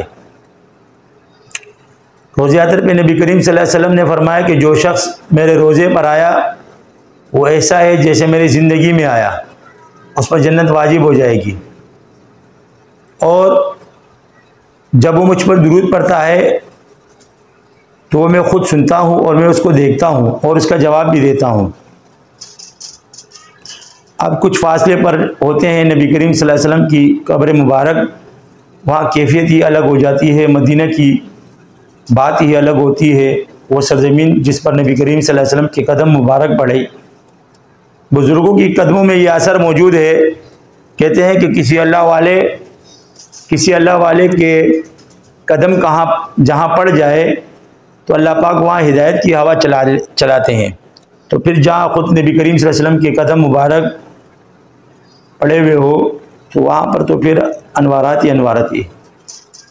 हुज़ूर ने फरमाया कि मेरे मदीने की जो मिट्टी है उसमें भी अल्लाह ने शिफा रखी है। इसमें मुराद ये है कि वहाँ जाके इंसान को अल्लाह की याद आ जाती है, नबी करीम सल्लल्लाहु अलैहि वसल्लम की ज़िंदगी याद आ जाती है, आप अलैहिस्सलाम का ओढ़ना बिछोना ये सब याद आ जाता है, वहाँ बीमारियाँ ख़त्म हो जाती है। वहाँ पर जो दिल में अफ़कार है, क्योंकि दिल के अंदर जो गम और परेशानी व अफ़कार है ये बीमारी की जड़ बनती है। जिसको गम जिसको कहते हैं, इसको टेंशन बोलते हैं, और फ़िक्र करना ये डिप्रेशन की बाइस बनता है, फ़िक्र करना। इसके लिए सूफ़िया कराम ने फ़िक्र और के लिए भी जो कराए हैं वो मुराक़बात हैं। वो मुराक़बात करने से फ़िक्र जो आपकी है, सोच जिसको बोलते हैं, वो सोच अल्लाह की तरफ ऐसे मुतवज्जो हो जाती है कि आपको ये नहीं कि आप बिल्कुल बस अल्लाह को देख रहे होते हैं, आपको महसूस होना शुरू हो जाता है कि अल्लाह पाक मुझे देख रहे हैं या मैं उनको देख रहा हूँ। बाद मजलूबीन को तो अल्लाह पाक, बाज़ औलिया कराम को तो नज़र भी आते हैं, उनकी मुलाकात भी होती है, अल्लाह से बात भी होती है। लेकिन अल्लाह हर चीज़ से पाक है, हर ऐब से पाक है। वो हमारी तरह वो देखता है लेकिन हमारी तरह नहीं, वो सुनता है हमारी तरह नहीं, वो बोलता है वो हमारी तरह नहीं, वो चलता है वो हमारी तरह नहीं, क्योंकि वो अल्लाह है। ये मखलूक की चीज़ें हैं, वो हर ऐब से पाक है, वो अपनी ज़ात और सिफ़ात में यकता है, तन्हा है, अकेला है, वादहू ला शरीक है। वो कहार है, वो जब्बार है, वो रहीम है, वो करीम है, वो गफ़ूर है। उसका कोई सानी नहीं, कोई उसका मिसल नहीं, कोई उसकी मिसाल नहीं। वो वाहिद है, वो हसीन है, वो खूबसूरत है। अल्लाह का दीदार जन्नत में जो होगा, इतना मज़ा है अल्लाह के दीदार में कि जन्नत में बताया जाता है हदीस में कि सारी जन्नतों की जो नेमतें हैं वो इस दुनिया की क्या नेमतें हैं। जो नेमतें जन्नत की है, अल्लाह पाक जन्नत की नेमतों के बारे में फरमाता है कि उन्हें तुम्हारे ख्याल में आया है ना तुम्हारे सोच में आ सकती है। ऐसी ऐसी चीज़ें मैंने तुम लोगों के लिए तैयार रखी है। जन्नत की नेमतों में से बहुत सारी नेमतें हैं। ये जो दुनिया है ये उसकी एक फ़ोटोकॉपी दुनिया में भेजी है। अब ये हूर है, ये हूर वहाँ की है, दुनिया की जो औरत है वो भी यहाँ पर, वो जन्नत की हूर भी इसी औरत की मुशाबे होगी। लेकिन वो मुश्क व ज़ाफ़रान से बनी है, होती इसी तरह है, लेकिन वो बहुत हसीन और ख़ूबसूरत है, सोचती भी है, दिमाग भी है, दिल भी है। जब दुनिया में ये दुनियावी औरत जब किसी अपने शौहर को तंग करती है तो वो हूर पहले आसमान पे आती है और उसको बुरा भला कहती है कि तेरा नाश हो, तू इसको इतना तंग करती है, तेरे लिए तो ये थोड़ी देर के लिए है, मेरे पास तो ये हमेशा आने वाला है। इस तरह वहाँ से पहले आसमान से अपने जो जन्नती शौहर होता है उसको देखती है। एक सहाबी था, वो एक जंग में था, तो वो अपने होंठों को इस तरह ताबई था, वो ताबई था, तो वो अपने होंठों को इस तरह बार बार करता था। तो उन्होंने इसको कहा कि आप अपने होंठ को बार बार इस तरह करते हो, ये क्यों? उसने कहा मैं एक जंग में था तो मेरे सारे साथी शहीद हो गए और मुझे भी गहरी चोट लगी और मैं भी गिर गया। इसमें मैं क्या देखता हूँ न्यू गलूदगी अर्ज़ में कि बहुत खूबसूरत लड़कियां हैं जो ऊपर आसमान से आ रही है और बहुत प्यारी है, और वो सबको एक एक जाम पिला रही है और एक मेरे पास आ जाती है। वो निहायत ही खूबसूरत कि उसके हुस्न का मैं बता नहीं सकता। तो उन्होंने कहा कि जब वो मेरे करीब आए और मुझे डोल उन्होंने दिया तो मेरे मुंह में जैसे ही वो एक कतरा गया तो उसने महसूस किया कि मेरे अंदर ज़िंदगी की आसरात है। तो वो उसने एकदम वो डोल हटा लिया, तो एक कतरा मेरे मुंह में जो है ना घूंट सा चला गया, घूंट सा मेरे मुंह में गया। उस पानी की ऐसी लज्जत है कि वो मेरे होंठ से लगे तो तकरीबन मुझे इतना ज़माना गुजर गया और जो है ना उसकी लज्जत मेरे मुंह से जाती नहीं और मुझे प्यास भी नहीं आती है, प्यास नहीं लगती है मुझे। और वो उसने मेरा हाथ झटक कर और यूं गुस्से से देखकर, नफरत से देखकर चली गई, गुस्से से देख कर हैरानी हो के ये जो है ना जिंदा है ये। तो उसके बाद ये मामला मेरे साथ हुआ। कहते एक नौजवान होता है, वो एक दरख्त के नीचे बैठा रहता है, ना उसको नींद आती है और ना उसको खाने का होश होता है, ना पीने का होश होता है, और रोता रहता है। कोई शख्स उससे मिलता है, कहता है यार तू, मैं देखता हूँ कितने ज़माने से आप यहाँ बैठे हुए हो और आप जो है ना ये इस तरह रोते भी हो, सोते भी नहीं हो, ना खाने की फ़िक्र ना उसकी फ़िक्र। उसने कहा यार मसला ये है कि मुझे एक दफ़ा ख्वाब में हूर नज़र आई थी। जब से मैंने उस हूर को देखा है मेरी नींद ही उड़ गई है और हर वक्त वो मेरे सामने रहती है, उसके ख्यालों में रहता हूँ, इसलिए मेरी नींद उड़ गई। जब हूर का ये हाल है, जब अल्लाह को देख लेंगे तो क्या मज़ा होगा। अल्लाह के दीदार में जो मज़ा है, अल्लाह की याद में जो मज़ा है, नमाज भी आगे इस आयत में आगे ये ज़िक्र अकबर है, इसलिए ज़िक्र अकबर, जो ज़िक्र अकबर करता है यानी अल्लाह का ज़िक्र करता है, अल्लाह फरमाते हैं जो मुझे दिल में याद करता है मैं उसको दिल में याद करता हूँ, जो मुझे मजमे में याद करता है मैं उसे अच्छे मजमे यानी फरिश्तों में याद करता हूँ। तो अल्लाह के ज़िक्र से अल्लाह का ध्यान नसीब होता है। अब ये जो इंसान के अंदर सुस्तियाँ पैदा होती है इबादत की, तो उसकी वजूहात ये भी है कि जादू जिन्नात और बंदिश की वजह से, उसकी वजह से भी इंसान के अंदर ये कमियां पैदा हो जाती है। जब ये बदल सकती है तो इस तरह इंसान बेनमाजी भी हो जाता है जादू जिन्नात और बंदिश की वजह से, उसके पीछे पड़ जाते हैं। उसको नमाज की रुकावट, क्योंकि ये रूहानियत है, रूहानियत को बढ़ाती है, शैतान को दूर करती है, शैतान का मुँह काला करती है, रिज़्क़ बढ़ाती है और जो है ना ज़िंदगी में बरकत पैदा करती है और ज़िंदगी में खुशियाँ लाती है। नमाज, रोज़ा, हज, ज़कात भी लोग देते नहीं है, लेकिन 2.5% है। अक्सर लोगों को मैंने देखा है कि वो ज़कात नहीं देते, ज़कात की वजह से भी माल की कमी पैदा हो जाती है। खुदा के बंदे 250% ज़कात है, हम तो 250 नहीं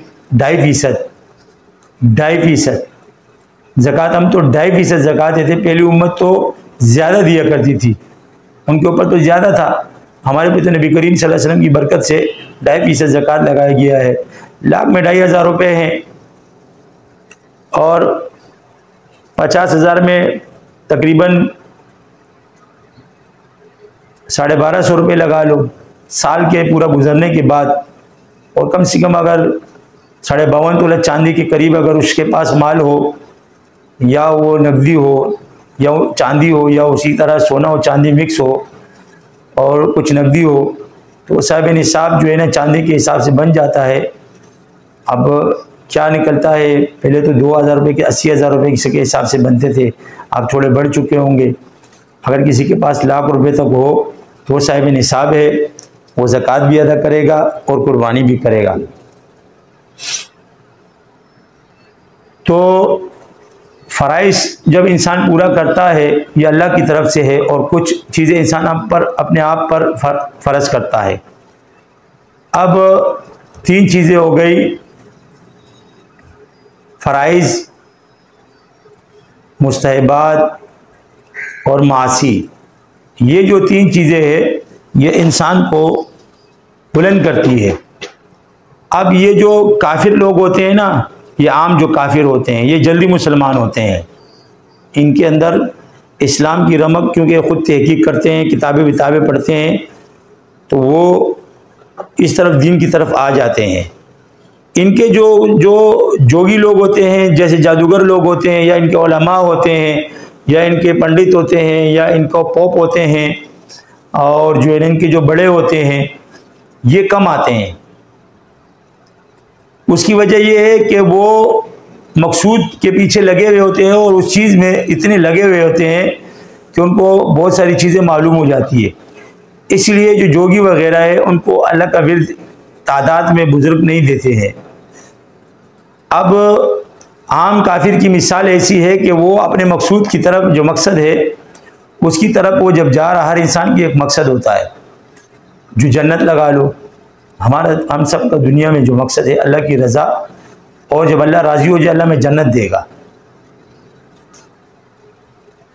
तो आम काफिर की मिसाल ऐसी है कि जैसे वो आहिस्ता आहिस्ता चल रहा हो, और जोगियों जो पंडित और होते हैं और जो उनके उलमा होते हैं वो ऐसे जैसे वो दौड़ के जा रहे। तो ये जो दौड़ के जाने वाला होता है इसका आना बहुत मुश्किल होता है, क्योंकि दौड़ के जा रहा है। जो आहिस्ता आहिस्ता चलता है इसका आना, लौट के वापस आना आसान होता है।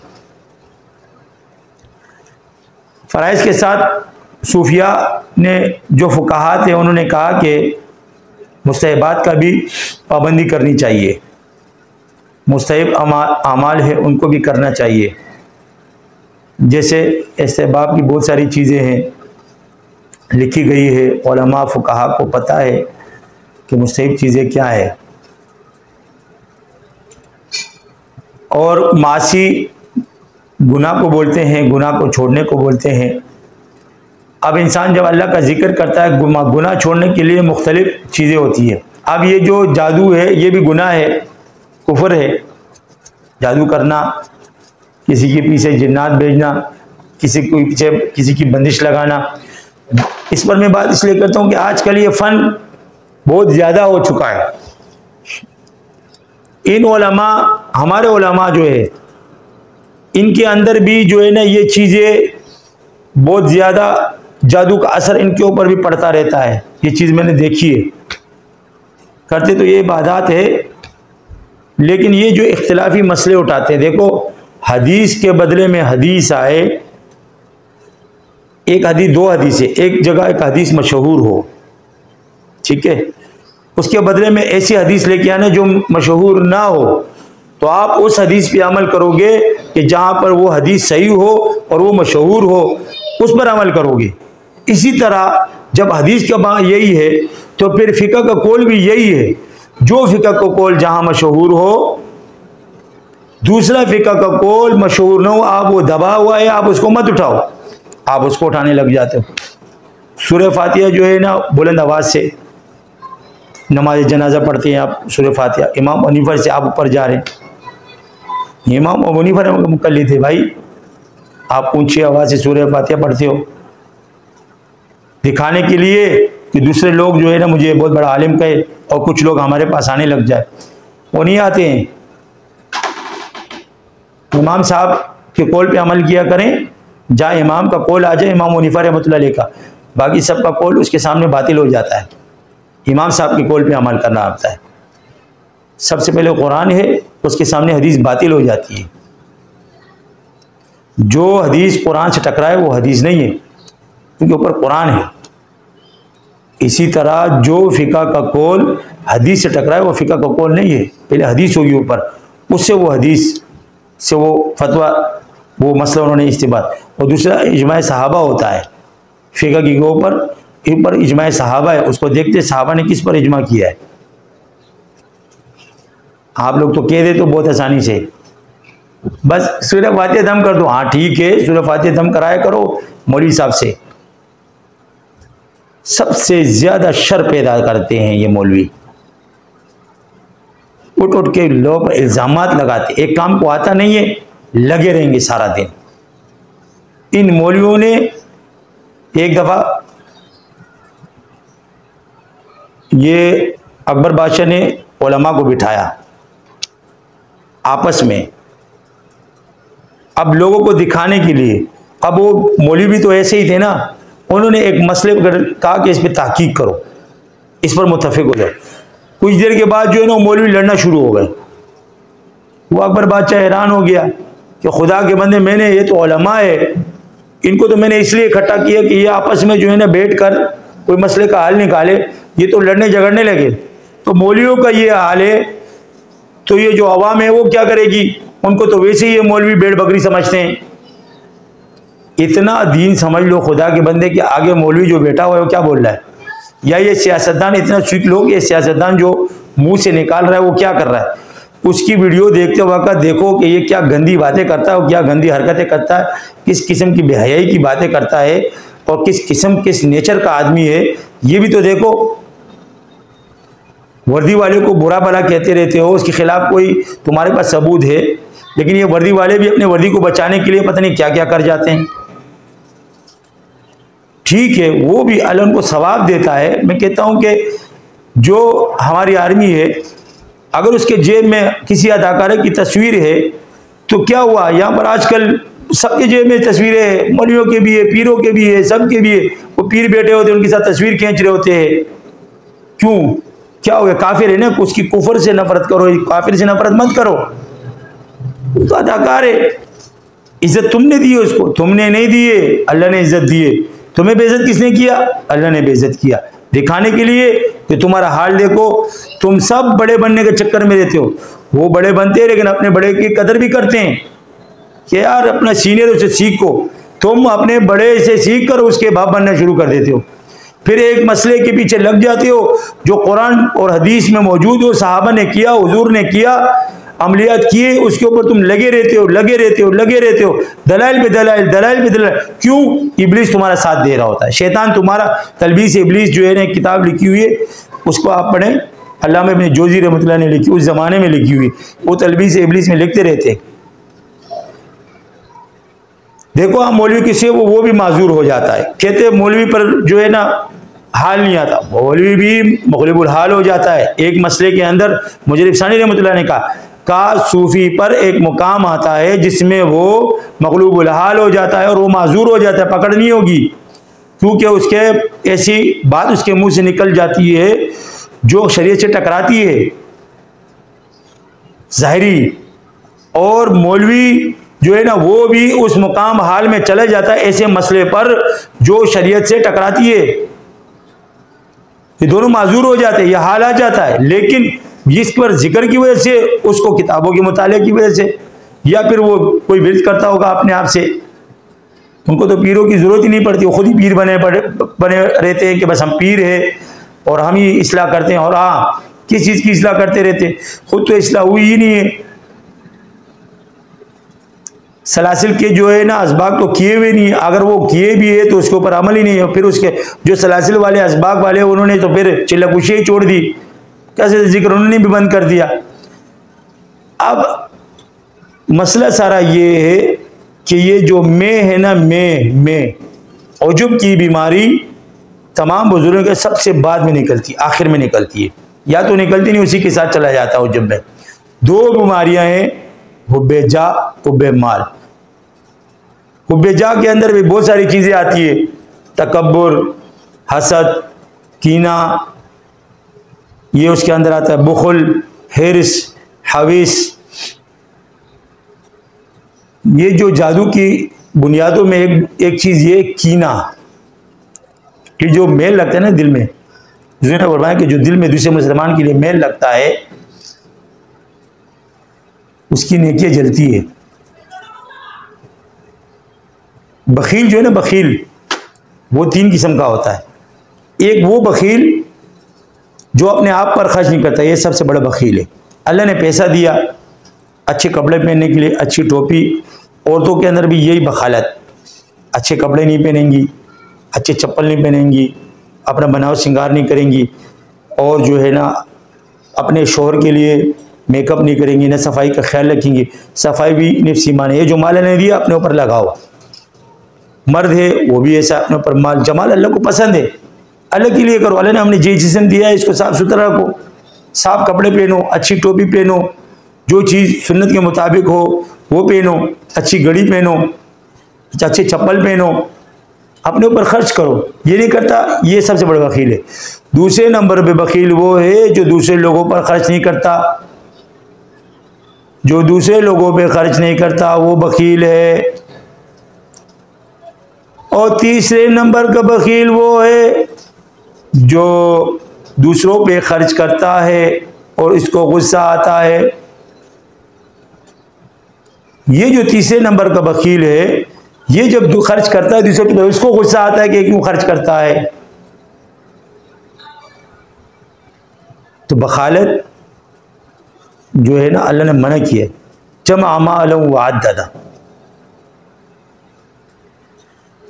एक किताब है उसके अंदर बखीलों के किस्से हैं। कहते हैं कि एक बंदा होता है, वो मस्जिद की झाड़ू लगाता है। उस मस्जिद की झाड़ू लगाकर उसकी ईंटें बनाया करता था, वो ईंटें लगाया करता था, ईंटें बनाता था। फिर वो मस्जिद में, पुराना ज़माना था, वो लगी रहती थी। लोग उसको कहते हैं तू इसकी ईंटें बनाता है क्यों? उसने कहा जी जब मैं मर जाऊं ना तो मेरी कब्र में ये ईंटें लगाना, मैं इसकी बरकत से अल्लाह मुझे बख्श देगा। तो अच्छा, वक़्त गुजरता चला गया, वो ईंटें बनाता रहा।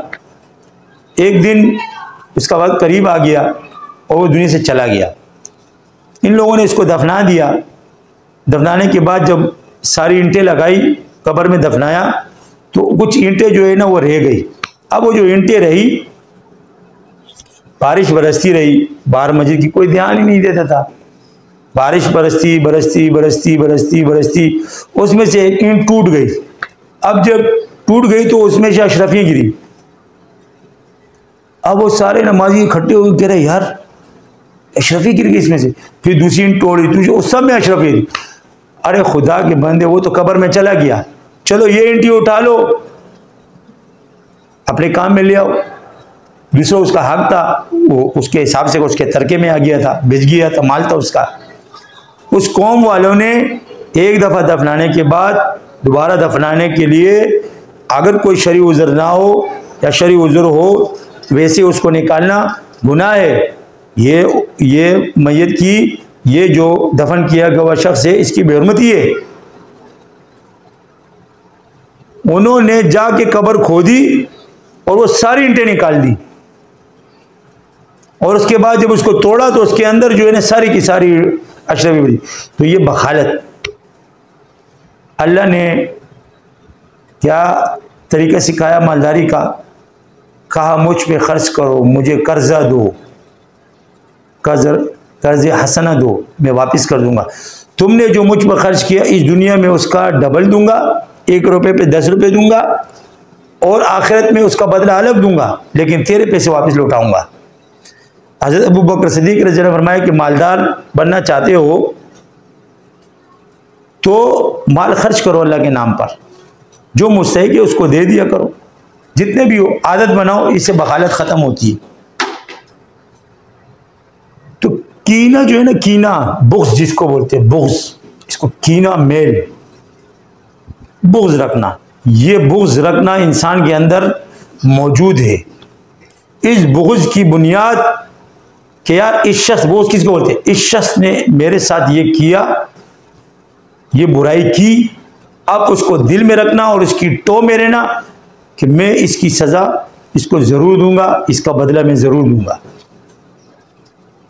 इसको बोलते हैं कीना, इसको बोलते हैं बुग़्ज़, मेल रखना दिल में। आजकल का ज़माना देखो और उस वक़्त का ज़माना देखो, आजकल दिलों में कितने मेल बने रहते हैं। ये जो गांव देहात के लोग होते हैं ना, इनके दिलों में बहुत मेल होता है, शहरी लोगों के दिलों में थोड़ा कम होता है।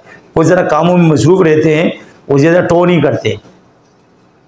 यानी टो का मतलब तजस्सुस, जासूसी करना, किसी आदमी की टो में लगे रहना, कान धरना, इससे मना किया गया। तजस्सुस मत करो, ये क्या कर रहा है। जो किसी मुसलमान की पर्दादरी करता है, अल्लाह पाक उसकी पर्दादरी करता है, यहाँ तक कि अपने घर में जलील कर देता है। जो किसी मुसलमान की पर्दापोशी करता है, अल्लाह भी उसको पर्दापोशी करता है। जो पर्दादरी करता है वो घर में ही रुसवा हो जाता है। अब ये जो मेल है ये कैसे ख़त्म होंगे, इसके लिए अल्लाह वालों ने मेहनत की है कि इसको इस तरह ख़त्म करो। ये ऐसे ख़त्म नहीं होते। फिर आगे कहते जादू हो गया हम पर, ये बताओ ये किसने किया है जादू। अरे खुदा के बंदे, चलो बता दूंगा, क्या कर लेगा है। फिर जाके चलो इसको तुमने मार दिया, जादूगर को मार दिया, तुम्हारे पास हुकूमत दलील मानेगी ही नहीं, ये तुम्हारी हुकूमत इसको, वरना जादूगर का बताया गया साबित है। नबी करीम सल्लल्लाहु अलैहि वसल्लम को बजरे वही नहीं बताई कि फलाना आदमी है जादू करने वाला, जादू की चीजें आई नहीं, जादू काटना साबित नहीं हुआ। हुजूर सल्लल्लाहु अलैहि वसल्लम ने जादू काटना नहीं सिखाया। साहबा देख रहे हैं कि जादू कैसे कट रहा है, हुजूर अपना जादू खुद काट रहे। जिब्रील सलाम आए कि इस तरह काटो इसको, साहबा सीख नहीं रहे। हुजूर ने जिन जलाया, साहबी ने जिन जलाया, ये आप नहीं देख रहे हो। फिर कहते हो इसको अमलियात, ये कामिल लोग का काम है, कामिल लोग का ये आमिल लोग, कामिल लोग का काम है, आमिल ही कामिल होता है। ये तुम लोगों को नजर नहीं आता है कि जो है ये अमल किससे साबित है। नबी करीम सल्लल्लाहु अलैहि वसल्लम की एक, हुजूर सल्लल्लाहु अलैहि वसल्लम की जो मिसवाक की सुन्नत है, खुशबू की सुन्नत है, ये नहीं है, ये भी तो सुन्नत है। नबी करीम से खुशबू लगाते थे, यहाँ तक आए कि ऊद लगाते थे, मुश लगाते थे, ये सुन्नत नहीं है। तो फिर ये जादू काटना कैसे आप कहते हो कि ये सुन्नत नहीं है। खुशबू लगाना सुन्नत है, जादू काटना सुन्नत नहीं है। साहबी से साबित हुआ वो सुन्नत नहीं है। इसके खिलाफ लगे रहते हो, इसमें धोखा है, इसमें फ्रॉड है। मौलवी भी धोखेबाज होता है, फ्रॉड करता है, लोगों के पैसे मारता है, नहीं मारता, उसके अंदर ये आदत ही नहीं है। सिर्फ सूफियों, पीरों और आमिलों के अंदर ये चीजें पकड़ो। हमने कहा जाहिलों को, जो जाहिल हो, जो जाली हो, उसको पकड़ो, पकड़ो। मौलवी को भी पकड़ो जो जाली हो, जो ये कहता हो कि कुरान से जादू होता है, कुरान से मिसमेरेज़म होता है, ये अकीदा होता है। कुरान से कभी मिसमेरेज़म नहीं हो सकता, ये बात याद रखना। कुरान से मिसमेरेज़म नहीं हो सकता, इसका इनकार किया अल्लाह ने। यही तो वजह थी कि कुफार कुरान मजीद के फसाहत और बलागत को देखकर ये समझे कि ये सहर है। तो कुरान से मिसमेरेज़म नहीं हो सकता कि दिमाग को कैचअप करे। इसके अंदर अल्लाह ने ये कुव्वत रखी है कि इसके सुनने के बाद अल्लाह पाक के अनवारात और तजल्लियात और फरिश्तों का नुज़ूल शुरू हो जाता है। फ़र्क ये है, गुनाह से दूर होना शुरू हो जाता है। आप कहते हो इसको बार बार सुनेगा, तो मना करते थे। कुफार जब कुरान पढ़ा जाता था तो कुफार तालियां बजाया करते थे, शोर मचाया करते थे, कहा मत सुनो ये कुरान। मौलवी कहता है कि रुकिया मत सुनो, सूरह बकरा मत सुनो, और जो है ना शरीयत मत सुनो, मंजिल मत सुनो। ये मंजिल नबी करीम सल्लल्लाहु अलैहि वसल्लम से पूरी साबित है। इसी तरह जो आप सुनते हो पूरी रिवायत है ये। तो बाद में उस बुजुर्ग ने अपना ठप्पा लगाया और कहा कि यह हमारे मामूल था हमारे घर का, ये हुजूर से साबित है। जिन्नात का क्यों आसेब हटाने के लिए। खुदा के बंदे शुक्र अदा करो कि कोई सही काम करने वाला तो मिला। बस तुम्हारे अंदर क्या है कि बस हम बड़े बन जाए। नहीं, ये चीज ठीक नहीं है। ये चीज क्यों, तुम कौन हो इसको बोलने वाले? जब हुजूर से एक चीज साबित हुई, खुशबू लगाना साबित हुआ, आज तक वो खुशबू लग रही है। वो चाबी जो नबी करीम सल्लल्लाहु अलैहि वसल्लम से चली आ रही है वो आज तक चली आ रही है। जो चीज नबी करीम, कोई भी किसी को, कोई भी नबी करीम सल्लल्लाहु अलैहि वसल्लम, कोई मौलवी, कोई मुफ्ती, कोई पूरी दुनिया लग जाए, नबी करीम सल्लल्लाहु अलैहि वसल्लम के एक अमल को इस दुनिया में से ता कयामत नहीं हटा सकती, एक अमल को भी। हुजूर साहबे कराम अजमईन ने हुजूर सल्लल्लाहु अलैहि वसल्लम का उठना बैठना, चलना फिरना, खाना पीना, लिबास, चलते थे, बैठते कैसे थे, बोलते कैसे थे, मिलते कैसे थे, सोते कैसे थे, करवटें कैसे लेते थे, जिस्म से पर कमीज थी या नहीं थी, जिस्म कैसा था, चेहरा कैसा था, नाक के मुबारक कैसी थी, आंखें मुबारक कैसी थी, कान मुबारक कैसे थे, जबान मुबारक कैसे थे, होंठ मुबारक कैसी थी, थोड़ी मुबारक कैसी थी, रुखसार मुबारक कैसी थी, ये तमाम चीज़ें साहबे कराम ने जमा की है और ता क़यामत चलेगी। सीरत की किताबों में लिखी हुई है, शादी कितनी हुई, बेटियां कितनी हुई, किसके साथ जंग हुई, ये तमाम चीजें सीरत की किताबों में लिखी गई है। हुजूर से पहले, ईसाई से पहले बताई गई, हुजूर की पैदाइश के से मूसा अलैहिस्सलाम को बताया गया और किताबों में बताया गया, आदम अलैहिस्सलाम को बताया गया कि तुम्हारे औलाद में से कायनात हमने नबी करीम सल्लल्लाहु अलैहि वसल्लम जब 40 साल रोए हजरत आदम अलैहिस्सलाम और 40 साल तक ऊपर आसमान पे नहीं देखा, तो एक दिन मुंह से निकला और याद आया कि ए अल्लाह, तेरे उस महबूब के सदके जिसका नाम मोहम्मद है मुझे माफ कर दे। तो अल्लाह पाक ने फरमाया तुम्हें कैसे पता लगा? कहा या अल्लाह, जिस वक़्त मेरे जिस्म के अंदर रूह आई तो मेरी नज़र अर्श मौला पे पड़ी तो उसके ऊपर लिखा हुआ था ला इलाहा इल्लल्लाह मुहम्मदुर रसूलुल्लाह। तो मैं उसी वक़्त से कहा कि ये मोहम्मद कौन है, ये किसी अल्लाह का बहुत, ये शख्सियत अल्लाह की बहुत मुकर्रब है। तो कहा, अल्लाह पाक ने फरमाया अगर मैं हुजूर को पैदा ना करता तो इस कायनात को मैं नहीं पैदा करता। अगर तुम इसकी वसीले से पूरी दुनिया की माफी मांगते तो मैं तुम्हें माफ कर देता। आदम अलैहिस्सलाम को माफी मिल गई। हुजूर सल्लल्लाहु अलैहि वसल्लम का अमल हो और आप कहते हो ये आमिलीन और कामिलीन का फर्क लगाया हुआ है, फिर बाद में कहते हो क्या काम बड़े बड़े। भाई हुजूर ने किया ये काम, सहाबा ने ये काम किया, कहते हैं नहीं। जंगे भी किए नबी करीम सल्लल्लाहु अलैहि वसल्लम ने, नमाज भी पढ़ी है, रोज़ा भी रखा है, ज़कात भी दिए, उम्र भी दिया है, हज भी किया है, जिहाद भी किया है। नबी करीम सल्लल्लाहु अलैहि वसल्लम ने हर अमाल किए, हुजूर सल्लल्लाहु अलैहि वसल्लम ने अमलियात भी किए, लोगों को दम भी डाले हैं, जिन भी उतारे हैं, जादू भी काटा है, जादूगरों को देखा भी है, जादूगर को पहचाना भी है। ये तमाम चीज़ें हुजूर से साबित है हदीसों की किताब में। जब कुरान में जिक्र आया तो फिर हदीस में कैसे नहीं आएगा? खुदा के बंदो, शैतान ने तुम लोगों को वरगला के रखा हुआ, इन मौलवियों ने तुम लोगों को वरगला के रखा हुआ, इन पीरों ने तुम लोगों को वरगला के, न पीर किसी काम के न मौलवी किसी काम के, शर व फसाद खट्टे करते रहते हैं, लोगों को नए नए वसवसे डालते रहते, नई नई बातें लेके आते, मिंबर पे कुछ बीच में कुछ। मिंबर पे देखो बोलते हैं मौलवी जो है ना बोले वो करो, जो मौलवी करे वो मत करो, मौलवी जो बोले वो करो, जो मौलवी करे वो मत करो, क्योंकि मौलवी का बोलना अलग होता है, वो करना अलग होता है, वो कल तक कुछ और है। बात ये नहीं है, बात असल में ये है कि ये मौलवी हजरात आते हैं हमारे पास, इनकी बातें अगर नहीं भी आते हम सुनते रहते हैं, इनकी बातें क्या कहते हैं, ये आमिलीन के बारे में बकवास करते रहते, झूठे मक्कार, खुद झूठे।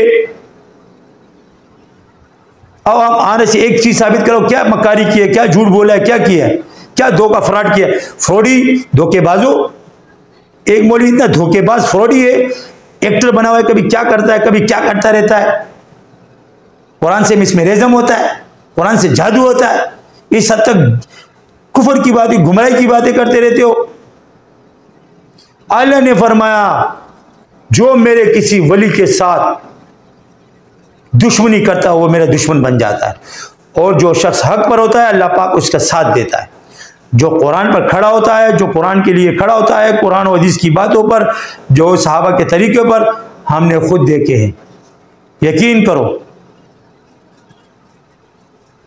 मेरे पास एक शख्स आया, उसने मुझसे जिक्र लिया, ठीक है, मुझे कहा हज़रत मुझे विर्द दो, मैंने दे दिए। मैंने कहा ये पढ़ा करो और इसको शुरू करो। उसने ख्वाब देखा, ख्वाब में देखा, ख्वाब का तो फिर अलग बहस है। मुझे ख्वाब के माने आते हैं अल्हम्दुलिल्लाह। कोई मुझे ख्वाब बता दे तो मैं इंशाल्लाह उसको ताबीर दे सकता हूँ कि ये माना है। इन मौलवियों से भी माने पूछ लिया करो, आता वाता कुछ नहीं है इनको माने, ये अलग फन है। कहते हैं कि मैं एक जगह गया तो उस जगह पर दरबान खड़ा था, तो मैंने किसी से पूछा कि अंदर कौन है, तो मुझे किसी ने कहा कि अंदर पिरानी पीर साहब है, शेख अब्दुल कादिर जिलानी रहमतुल्लाह अलैह।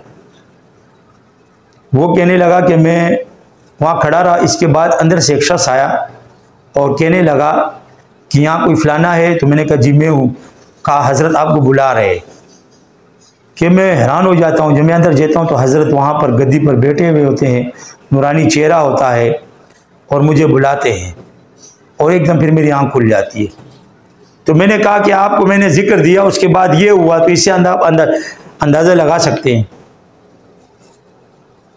ऐसे बहुत इतने ख्वाब सुनाऊंगा जिसको हमने विर्द दिए, ये हक्कानियत की दलील होती है। तो बहुत सारे, एक शख्स को मैंने वजीफ़ा दिया, फिर मैंने इजाज़त दी। ख्वाब उसने देखा कि मुजद्दिद सानी रहमतुल्लाह अलैह उनके पास आए हैं और उनसे मुसाफा किया है। तो वो पूछते हैं ख्वाब में कि आप कौन हो। उसने कहा मैं मुजद्दिद अल्फ़ी सानी रहमतुल्लाह अलैह हूँ, अहमद सरहंदी नाम है मेरा। ये मेरी इजाज़त के बाद उसने मुझे खुद बताया कि हज़रत आपके बाद मैंने चीज़ देखी। अब बताओ, शैतान आना चाहिए था ना, कि हमारे को तो देख कर शैतान आ जाता है, इब्लीस आ जाता है। हमारे वहाँ शैतान थोड़ी है। लिखा है बुजुर्गों में कि जो मशहूर बुजुर्ग हो उसके रूप में शैतान तसर्रुफ नहीं कर सकता। तभी रोए में लिखी हुई है ये बात। मशहूर बुजुर्ग के, वो आम बुजुर्ग बन के आएगा, मशहूर नहीं होगा। एक आम सी बुजुर्ग होगा, दाढ़ी होगी सफ़ेद, इमामा भी पहना हुआ होगा, लेकिन वो मशहूर होगा, अनजान बुजुर्ग होगा। सही बुजुर्ग का नाम लिया जाए ख्वाब में, ये वही बुजुर्ग होता है जो इस दुनिया में मौजूद होता है, मशहूर होता है। अगर किसी ने इमाम हनीफा रहमतुल्लाह अलैह को ख्वाब में देखा, वो इमाम हनीफा रहमतुल्लाह ही है, वो शैतान नहीं है। ख्वाब हुज्जत नहीं, तेरे लिए नहीं है ख्वाब, साहिब ख्वाब के लिए हुज्जत होता है। वो उसको बताया जाता है, नबूवत का 40वां हिस्सा है।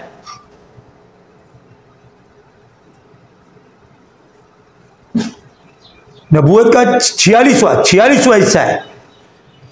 ख्वाब नबूवत का 46वां हिस्सा है। हुजूर को पहले सच्चे ख्वाब आया करते थे, और लिखा भी है कि जो आदमी जितना सच्चा होता है वो सच्चे ख्वाब देखता है। तुमको देखे बातें करने को देखो, ठीक है, अल्लाह काम ले रहा है, थोड़ा बहुत ले रहा है, जितना भी ले रहा है बस शुक्र अदा करो कि या अल्लाह एले हक में रख, एले सुन्नत वल जमात में रख, और ए परवरदिगार आलम ईमान के साथ दुनिया से उठा जब तक जिंदा हो, और ईमान के साथ हमें जो है ना खड़ा कर, और इस ईमान के साथ कि हमारा ईमान आपके दरबार में कबूल हो, और हुजूर और सहाबा का और तमाम बुजुर्गों का साथ नसीब हो, कब्र में, हशर में, जन्नत में उनका साथ नसीब हो। इसीलिए ये भी एक काम है, मखलूक की खिदमत है। आपके ऊपर किसी ने दम किया, आपने उसको पैसे नहीं दिए, वो कहता है मेरा एहसान है, आप बिल्कुल उसका एहसान है, आप मानोगे। उसने आप पर दम डाला, आपका जादू काटा, आपको आपके लिए अमल किया, ये उसका एहसान है, वरना उजरत दो उसको। उजरत लिया फिर भी तुम्हारे पर, मौलवी एहसान नहीं करता, आपके ऊपर पैसे लेकर फिर कहते हैं मेरा एहसान है कि सही जगह लगाता हूँ मदरसे के अंदर। किस चीज़ का एहसान तू लेता है? तेरा एहसान हो गया, हम लेते एहसान नहीं है, हम ही लेता है वो एहसान नहीं है। नहीं, हम इसमें फ्रॉड है, तुम्हारे अंदर भी फ्रॉड होता है। मस्जिद के नाम पर, मदरसे के नाम पर पता नहीं कहाँ लगा देते हो, दुनिया जहाँ में लगा देते हो। सिर्फ पीरों फकीरों को पकड़ा, आमिलों को पकड़ा हुआ है तुम लोगों ने। तुम्हारे हटकंडे नहीं है, क्या हटकंडे करते हो तुम लोग? मसला आएगा। इमाम अबू यूसुफ रहमतुल्लाह अलैह के दौर में जो है ना हारून रशीद आया, कहा कि अगर मैं रोज़े नहीं रखना चाहता तो मैं क्या करूं? तो उन्होंने कहा कि अगर आप रोज़े नहीं रखना चाहते हो तो आप ऐसा करो कि आपको 60 रोज़े रखने पड़ेंगे, और अगर 60 रोज़े आप ना रख सके तो जो है ना बीच में रोज़ा टूट गया तो दोबारा रखने। कह रहा कोई और मसला? कहा नहीं, 60 रोज़े रखने पड़ेंगे। वो चले जाते हैं। इसमें एक गरीब आदमी आता है, कहता है जी मैं रोज़े नहीं रख सकता, तो आप मैं क्या करूं? तो उन्होंने कहा कि अगर आप रोज़े नहीं रख सकते हो तो आप जो है ना फिदिया दे दो उसका, 60 मस्कीनों को खाना, एक फितरे के हिसाब से पैसे दे दो।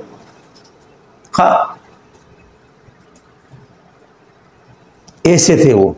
तुम्हारे पास आता ना तो किसी ने सवाल किया तो वो तो बादशाह था, तो आपने फरमाया कि वो बादशाह था, अगर मैं उसको कहता तो उसी टाइम जो है ना वो दे के बांटना शुरू कर देता। ये गरीब आदमी था। इसको इसलिए कहा कि पैसे खर्च कर, रोज़े ना रख। अगर इसको बोलते रोज़े रख लेता, वैसे मसले बताते थे। गरीब को बोलते ना वो रोज़े रख लेता, पैसे खर्च नहीं करता। इसको पैसे को बोला रोज़े नहीं रह सकते, उसके पास पैसे नहीं है। हाँ, तुम लोगों को देखो ना, तकरीरें बहुत बड़ी बड़ी करते हो तुम्हारी, 1.5 घंटे की, 2-2 घंटे की हो, फिर उसके बाद यूट्यूब में चलते भी बहुत ज़्यादा हो। माशाल्लाह यूट्यूबर बने हुए हो, बने रहो, अच्छी बात है। हमारे भी फतवा है, बस वीडियो जायज़ है, और इसके ऊपर जो डिजिटल फ़ोटो है वो भी जायज़ है। ये मसला इख्तिलाफी है, कुछ लोग इसको जायज़ कहते हैं, कुछ नाजायज़ कहते हैं। इख्तिलाफी मसले में अमल जिसका भी करे इंशाल्लाह उसको सवाब मिलेगा, किसी एक पर अमल करे काफ़ी है। मुज्तहिद फिर मसलक उस शख्स को कहा जाता है जो मुतलक के इताअत करता हो, उसको मुज्तहिद फिल मसलक, और मुज्तहिद फिल मसलक उस शख्स को कहते हैं जो किसी सही मुज्तहिद के नीचे, मसलक के नीचे लंबा अरसा, कम से कम 10 साल तो गुजारे हो, फिर वो मुज्तहिद फिल मसलक बनता है। तुम्हारा मुफ्ती बाहर निकला, वो मुज्तहिद फिल मसलक बन गया। ऐसे कहानियाँ नहीं है। अच्छा, ऐसे सूफ़ी नहीं है कि आपने जो है ना इस्तग़फ़ार 100 मरतबा, कलमा ला इलाहा इल्लल्लाह 100 मरतबा दे दिया और उसके बाद उसको बोला कि बस आप जो है ना ये मवाइज़ात हमारे पढ़ा करें इंशाल्लाह, और हमारे पास आ जाया करें, मेरे बात सुने और आपकी इस्लाह हो जाएगी। ऐसा कुछ नहीं है। अच्छा, अगर इससे इस्लाह होती है, तुम इतना फसाद तुम लोगों ने खड़ा किया है ना, जो असबाब वगैरह छोड़ के तुम लोगों ने किए, चिल्ला कुशियों पे जो तुम लोगों ने पाबंदियाँ लगाई हुई है ना, जो तुम्हारी बुज़दिली है ना, बुज़दिली वो हमें नज़र आती है। डरपोक हो तुम लोग जो है ना, जिन्नात के नाम से तुम जो है ना, तुम्हारे पेशाब खाने निकल जाते हैं। जब 2-3 अटैक हो जाते हैं ना तुम्हारे घर के ऊपर, तो फिर तुम्हें लग पता जाता है, करते नहीं हो। फिर उसके बाद जो है ना खामोश हो जाते हो, फिर वो घूमता घुमाता, बोलते भी नहीं हो कि वहाँ चले जाओ, उसके बाद घूमता घुमाता हमारे पास आ जाता है, बेचारा आ जाता है। वो तो लुट-पुट जुड़का होता है। वो जैसे डॉक्टर के तुम लोगों ने कुछ पढ़ लिया होता है कि बस ये दवाई दे दो, उसके बाद दो ना दवाई, फिर देखते हुकूमत तुम्हारे अंदर डंडे कैसे घुसड़ती है, बगैर सर्टिफिकेट के दो। फिर तुम्हारे जो डंडे घुसड़ते हैं ना, पता चल जाएगा कि तूने दवाई इसको दी है, कहाँ है सर्टिफिकेट तेरे पास। इस तरह तुम भी जो है ना, बस ये तुमने अमलियात का काम कुछ किताबें पढ़ के इजाज़त लेके लोगों को जो है ना वो दे दिया। और इसी तरह वो जो कंपाउंडर बने होते हैं, लोगों को दवाइयाँ देते अताई हकीम जो है ना, जो अताई असली हकीम नहीं, अताई थोड़ा बहुत जहाँ से सीख लिया। तो एक आदमी लुकमान हकीम जो है ना के पास रहा करता था। तो हकीम लुकमान के पास एक औरत आई, एक ऊँट आया, उसमें हड्डी पसी हुई थी। तो उस लुकमान हकीम ने उस हड्डी पर जो है ना, ऊँट के जो गर्दन थी उस पर जोर से मारा, हड्डी नीचे गिर गई। उसके बाद जो है ना ये शागिर्द ने अगला अमल तो देखा नहीं, ये चला गया, हकीम की दुकान खोल दी। एक बूढ़ी औरत आई, उसके मुंह में कोई हड्डी फंस गई थी।